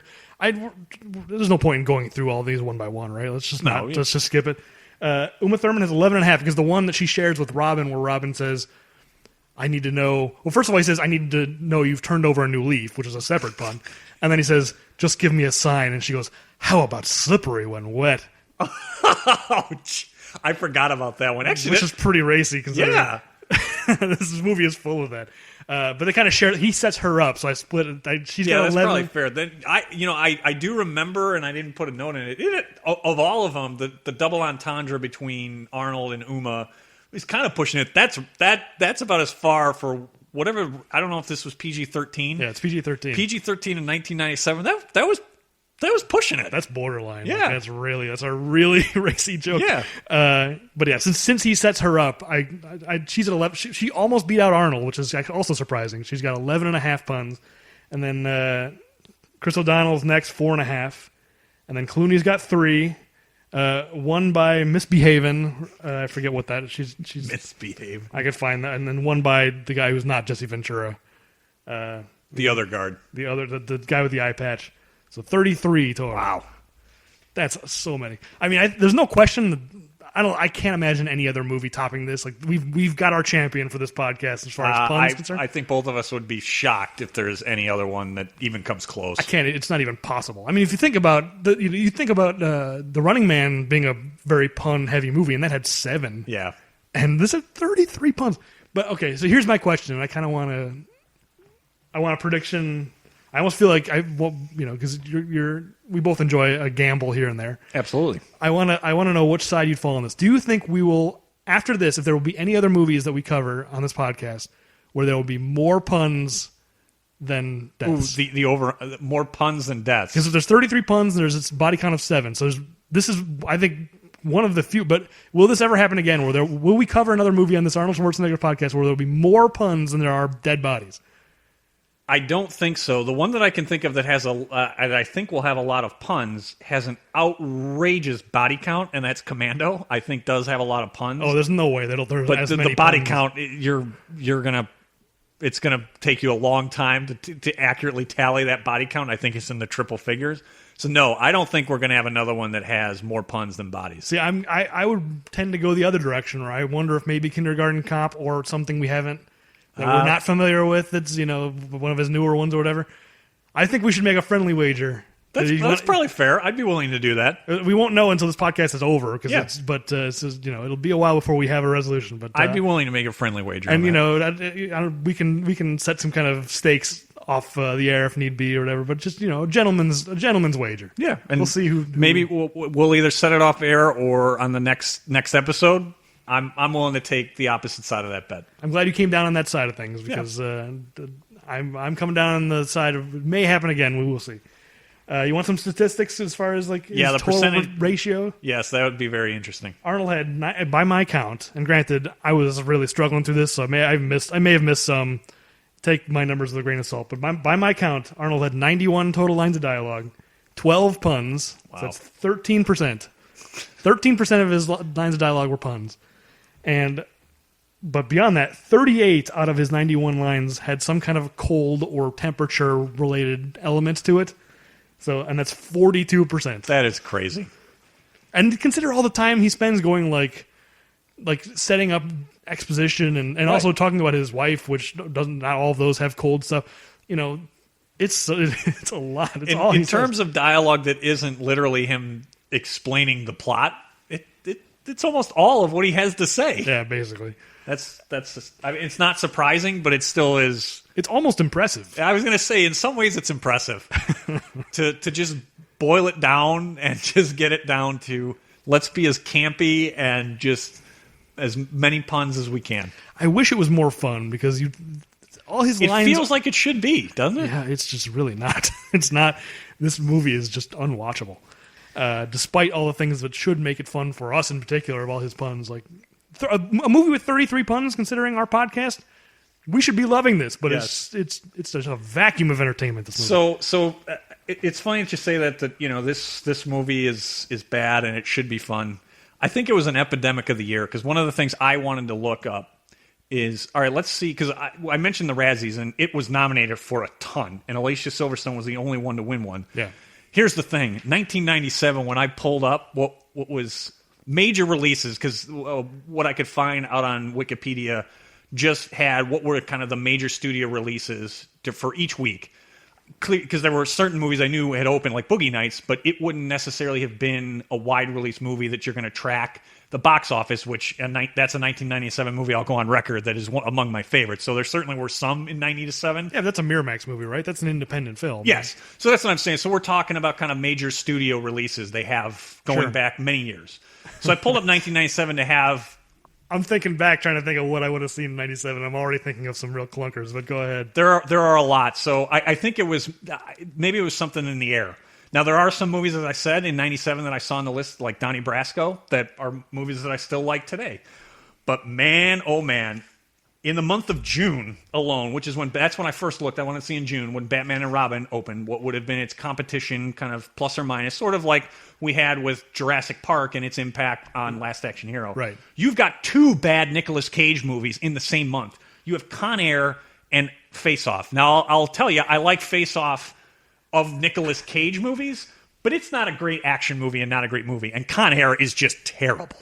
Well, yes, but like you and I like bad movies. Like compared to Batman and Robin, I'll watch either one of those movies 100 times before I ever watch this again. That's true, but my point is that there's a lot more coming here. Both those movies came out in the same month? In the same month. Wow.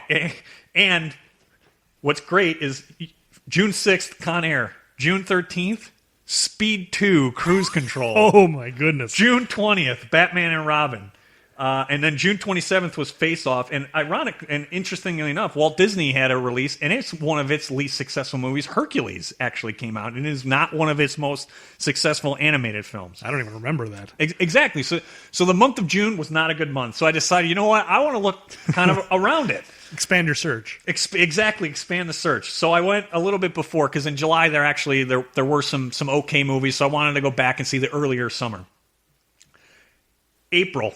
Oh, is this fantastic. You have the same first week of April, The Saint, which is the movie which is not good, and the reason Val Kilmer could not do Batman and Robin. Okay. You had Double Team with Dennis Rodman and Jean-Claude Van Damme. Wow, yes. Yeah, so, and the next week, Anaconda with Jon Voight and a host of others. I haven't seen any of those movies. Jennifer Lopez, Ice Cube, not a good movie. Comedies were also not good, although there is one in April that I did like, Grosse Pointe Blank, but you have two bad ones opening April 18th, Eight Heads in a Duffel Bag, and McHale's Navy.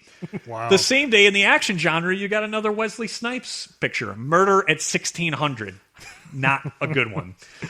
And then in May, I pulled up. May got a little bit better, but you did have a bad one just before May. Actually, April was really bad. You also had Volcano with Tommy Lee Jones. I mean, there are just some really, really bad movies. Oh, the movie that solved racism, you mean?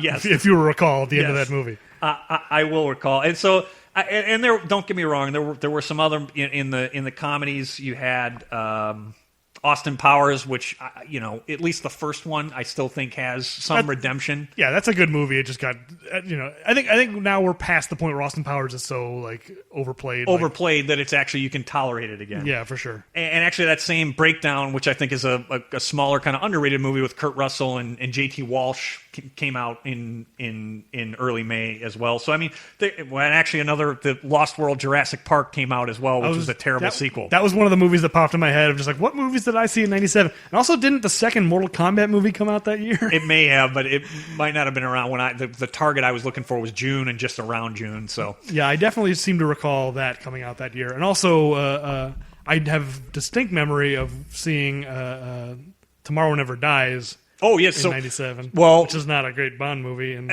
what's funny is I don't have it here on the list, but I went back. There are two bad Bond actor, not Bond movies, but Bond actor movies earlier in the year in February. Dante's Peak with Pierce Brosnan. Yes. And just after that, I just happened to see it with Timothy Dalton, The Beautician and the Beast with Fran Drescher. I'm like, oh man, it's just it. So the point was, and we probably spent 3 or 4 minutes on this. The point was that Batman and Robin was not an isolated incident. Something was going on in the approvals in 95 and 96 when these movies were getting greenlighted, because it was a bad year. That's noteworthy. That's definitely just listing all that stuff. I do think The Big Lebowski came out that year. There were definitely some exceptions for sure, but I mean, there may have been something that may tie back to what we were talking about at the very beginning of this podcast of movie studios not knowing what the hell they're doing anymore. They kind of lost their way for a while, and maybe it's just a coincidence, but it could be. The reason, and one of the other reasons I looked it up is because I was recalling 93 and 94. When the best picture category then was only five nominees. Yeah. And, today it's been significantly expanded. But in 94, you had Forrest Gump, you had Pulp Fiction, Ed Wood, Shawshank Redemption. The point is it's not that far removed. Right. And then 99 is another one of those. Those are two notable years people always talk about as great years for movies. Right. And so what's funny is just sandwiched in the middle. I happen to look, I'm like, man alive, is that just a bad run of just not good movies? Was that the year of Titanic? I'm trying to think of what one. Yes, and so it must have been Titanic. Yeah, Titanic, was obviously, in terms of the box office, a huge movie, won a ton of Oscars, and it was 97. Yeah, I don't think it's a great movie, although I do like Kate Winslet. There are some things about it that I like, and it was impressive in terms of to make that movie, and it's not really CGI. Yeah. A lot of it, it's an impressive movie. The spectacle of it is. The spectacle of it certainly is. So, again, there are movies, Boogie Nights, there are things of 97, Donnie Brasco that I liked, But that is that summer, wow. I mean, there is just a lot of bad stuff to talk about. Yeah, when you're talking about the tentpole, like movies, yeah. And that is really amazing. Yeah, listening to that list. And so, I may do this for others, but this in particular, because this movie was so bad, I wanted to see, was it like Last Action Hero, where there was just a lot of good stuff sandwiched around? No, this was a bad movie, but it had a lot of company because there was a lot of bad stuff coming out. It's funny to think about that now, thinking back, because it's just like, I wonder if we were aware of how terrible movies were that year. I don't think so. I think no. Just like, I mean, I distinctly remember that year. It was 97 is the year we graduated high school. Yeah. I don't remember it being that bad, and I don't think it's me just looking back. I think even then it just was bad, and maybe I wasn't going to the movies as much because a lot of those on those lists I didn't see because I realized no, these do not look good. Well, and some of those movies, 18-year-old us would have been way into, like Face Off, just like, that movie's awesome, and then you look back like, no, that movie is not awesome. No, turns out that why did we ever like that movie? It's really terrible, but it's at least something that you can go back to and have some fun with. Yep. And so the only other thing that I kind of wanted to cover is that the takeaway I had from this, the biggest one is that the positive, they burned this franchise to the ground so badly. Yeah. And to the point, whether or not it's true that George Clooney said during the final scene when they cut, I think we just killed the franchise. What came of it is that not that long of a period. I thought it was longer too until I realized 2005 really wasn't that far removed. Yeah. They rebooted it, and from the product that came from that, I think is some of the reason why Marvel's had its success.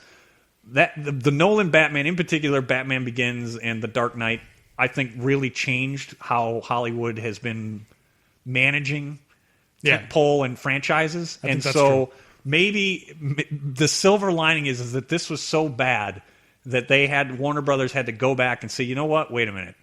We need to get talented people to work on this. We need a talented actor who Christian Bale certainly is.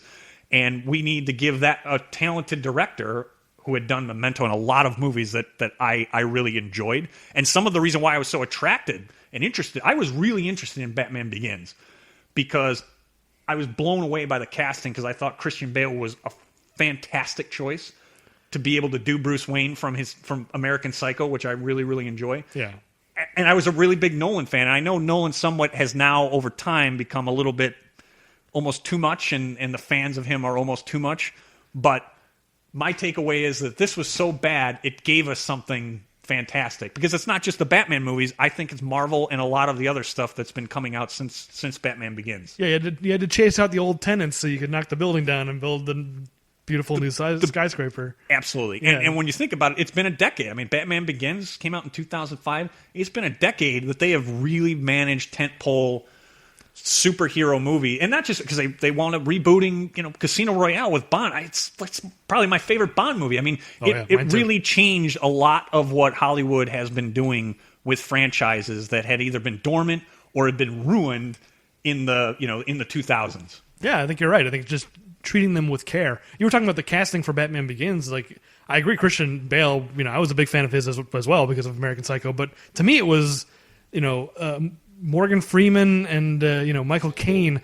The idea of having Michael Caine as Alfred to me was so bizarre because all we had prior to that were these movies, right, where Alfred was a nothing character, and it's like inconsequential. And you look at that, and I remember thinking this of just why would Michael Caine ever want to play Alfred? He's just a guy who stands around and says, "Yes, sir, I'll retrieve. I'll cancel the pizza." Right. Thank you for bringing that up. I'll cancel the pizza. So. It was such a bizarre idea that he would want to play Alfred, but then you see the movie and go like, "Oh, wow!" Especially Dark Knight, where he has that speech about the tangerine, the size of a tangerine. Yes, it's one of our favorites. If you couldn't tell, I mean that whole size of a tangerine thing kind of became an internet joke, but it's also a great scene where he's talking about this history. He's like, "Wow, Alfred had this amazing history." He was out, he was like a mercenary. I mean, in Burma. I mean, you're right. They gave Alfred so much more, but as we said in this podcast, in Batman Begins, you establish like how important Alfred, and it makes logical sense, right? How important he really would be to the story is that he's been Bruce's caretaker for all of these years, when Bruce has clearly struggled with the loss of his parents. And it's taking these franchises seriously and putting the resources into them that they deserve. That's the real change. I think you're right. And bringing it back to Arnold, I think it's kind of a shame because he missed out on this whole transformation of the movie business because he was governor at the time when all this was happening. Like, you look at the Terminator franchise, like now he's back and he's part of Terminator again, but he's so old, like he probably can't. He can do one more Terminator. I don't know, but you look at like Terminator 3 and you go like, I mean, whatever. It's not terrible, but it's one of those things where I don't think they were taking a lot of care with this franchise. They're just like, whatever, we'll just make another one and just it's not important what the content is and just churn it out because there wasn't a lot of care taken to it because it wasn't James Cameron, etc. And it's like Arnold's career didn't.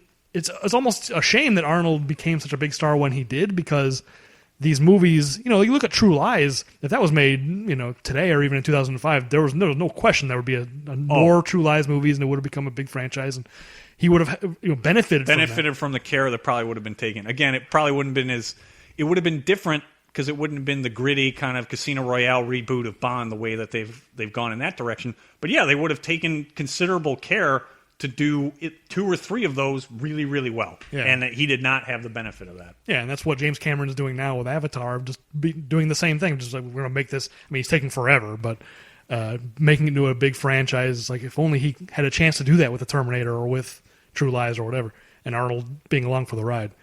But we'll continue this conversation maybe when we get to True Lies or something like that, but it's just this movie really just brings that all into contrast. Just what a mess Hollywood was with this stuff. So anyway, but that's Batman and Robin.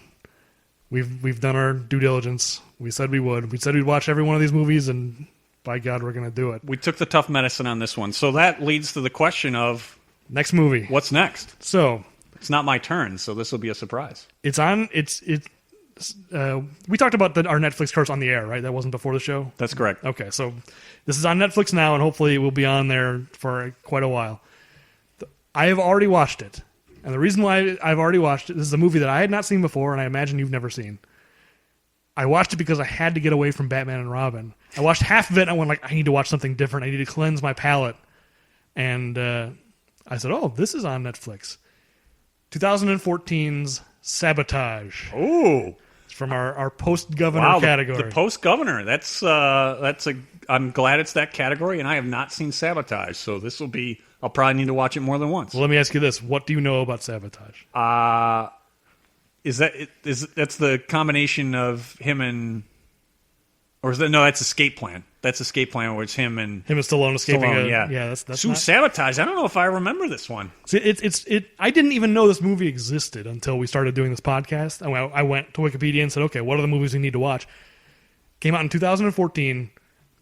Did no business and disappeared from theaters immediately. And it was one of those things where it became a story of just like, oh boy, Arnold's not a draw anymore. But it's like, you and I didn't even know this movie existed. If they'd marketed it properly, I would have gone to see it.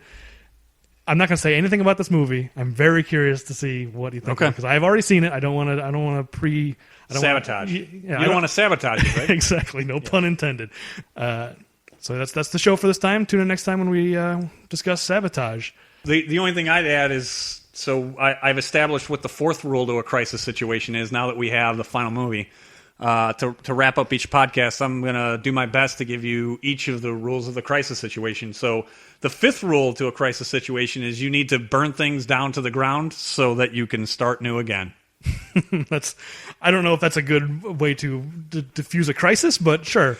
Well, I'm not sure that the ones that Julius had in terms of de-escalating a crisis situation of calling bluffs. So I'm completely fine with my rules that I'm adding to the crisis situation. Because now that I know you're going to be doing this, you're going to be adding a rule to every movie we watch. Now that I think about what Sabotage is, I can't wait to see what you come up with. All right, fantastic. So that's the fifth rule is you have to burn things down to the ground so you can start again. Yeah, so we'll tune in next time. You can follow us on Twitter at Bad Puns Podcast. Write us emails at questions@bpamg.com. Tune in next time when we discuss Sabotage. We'll see you then. Thanks.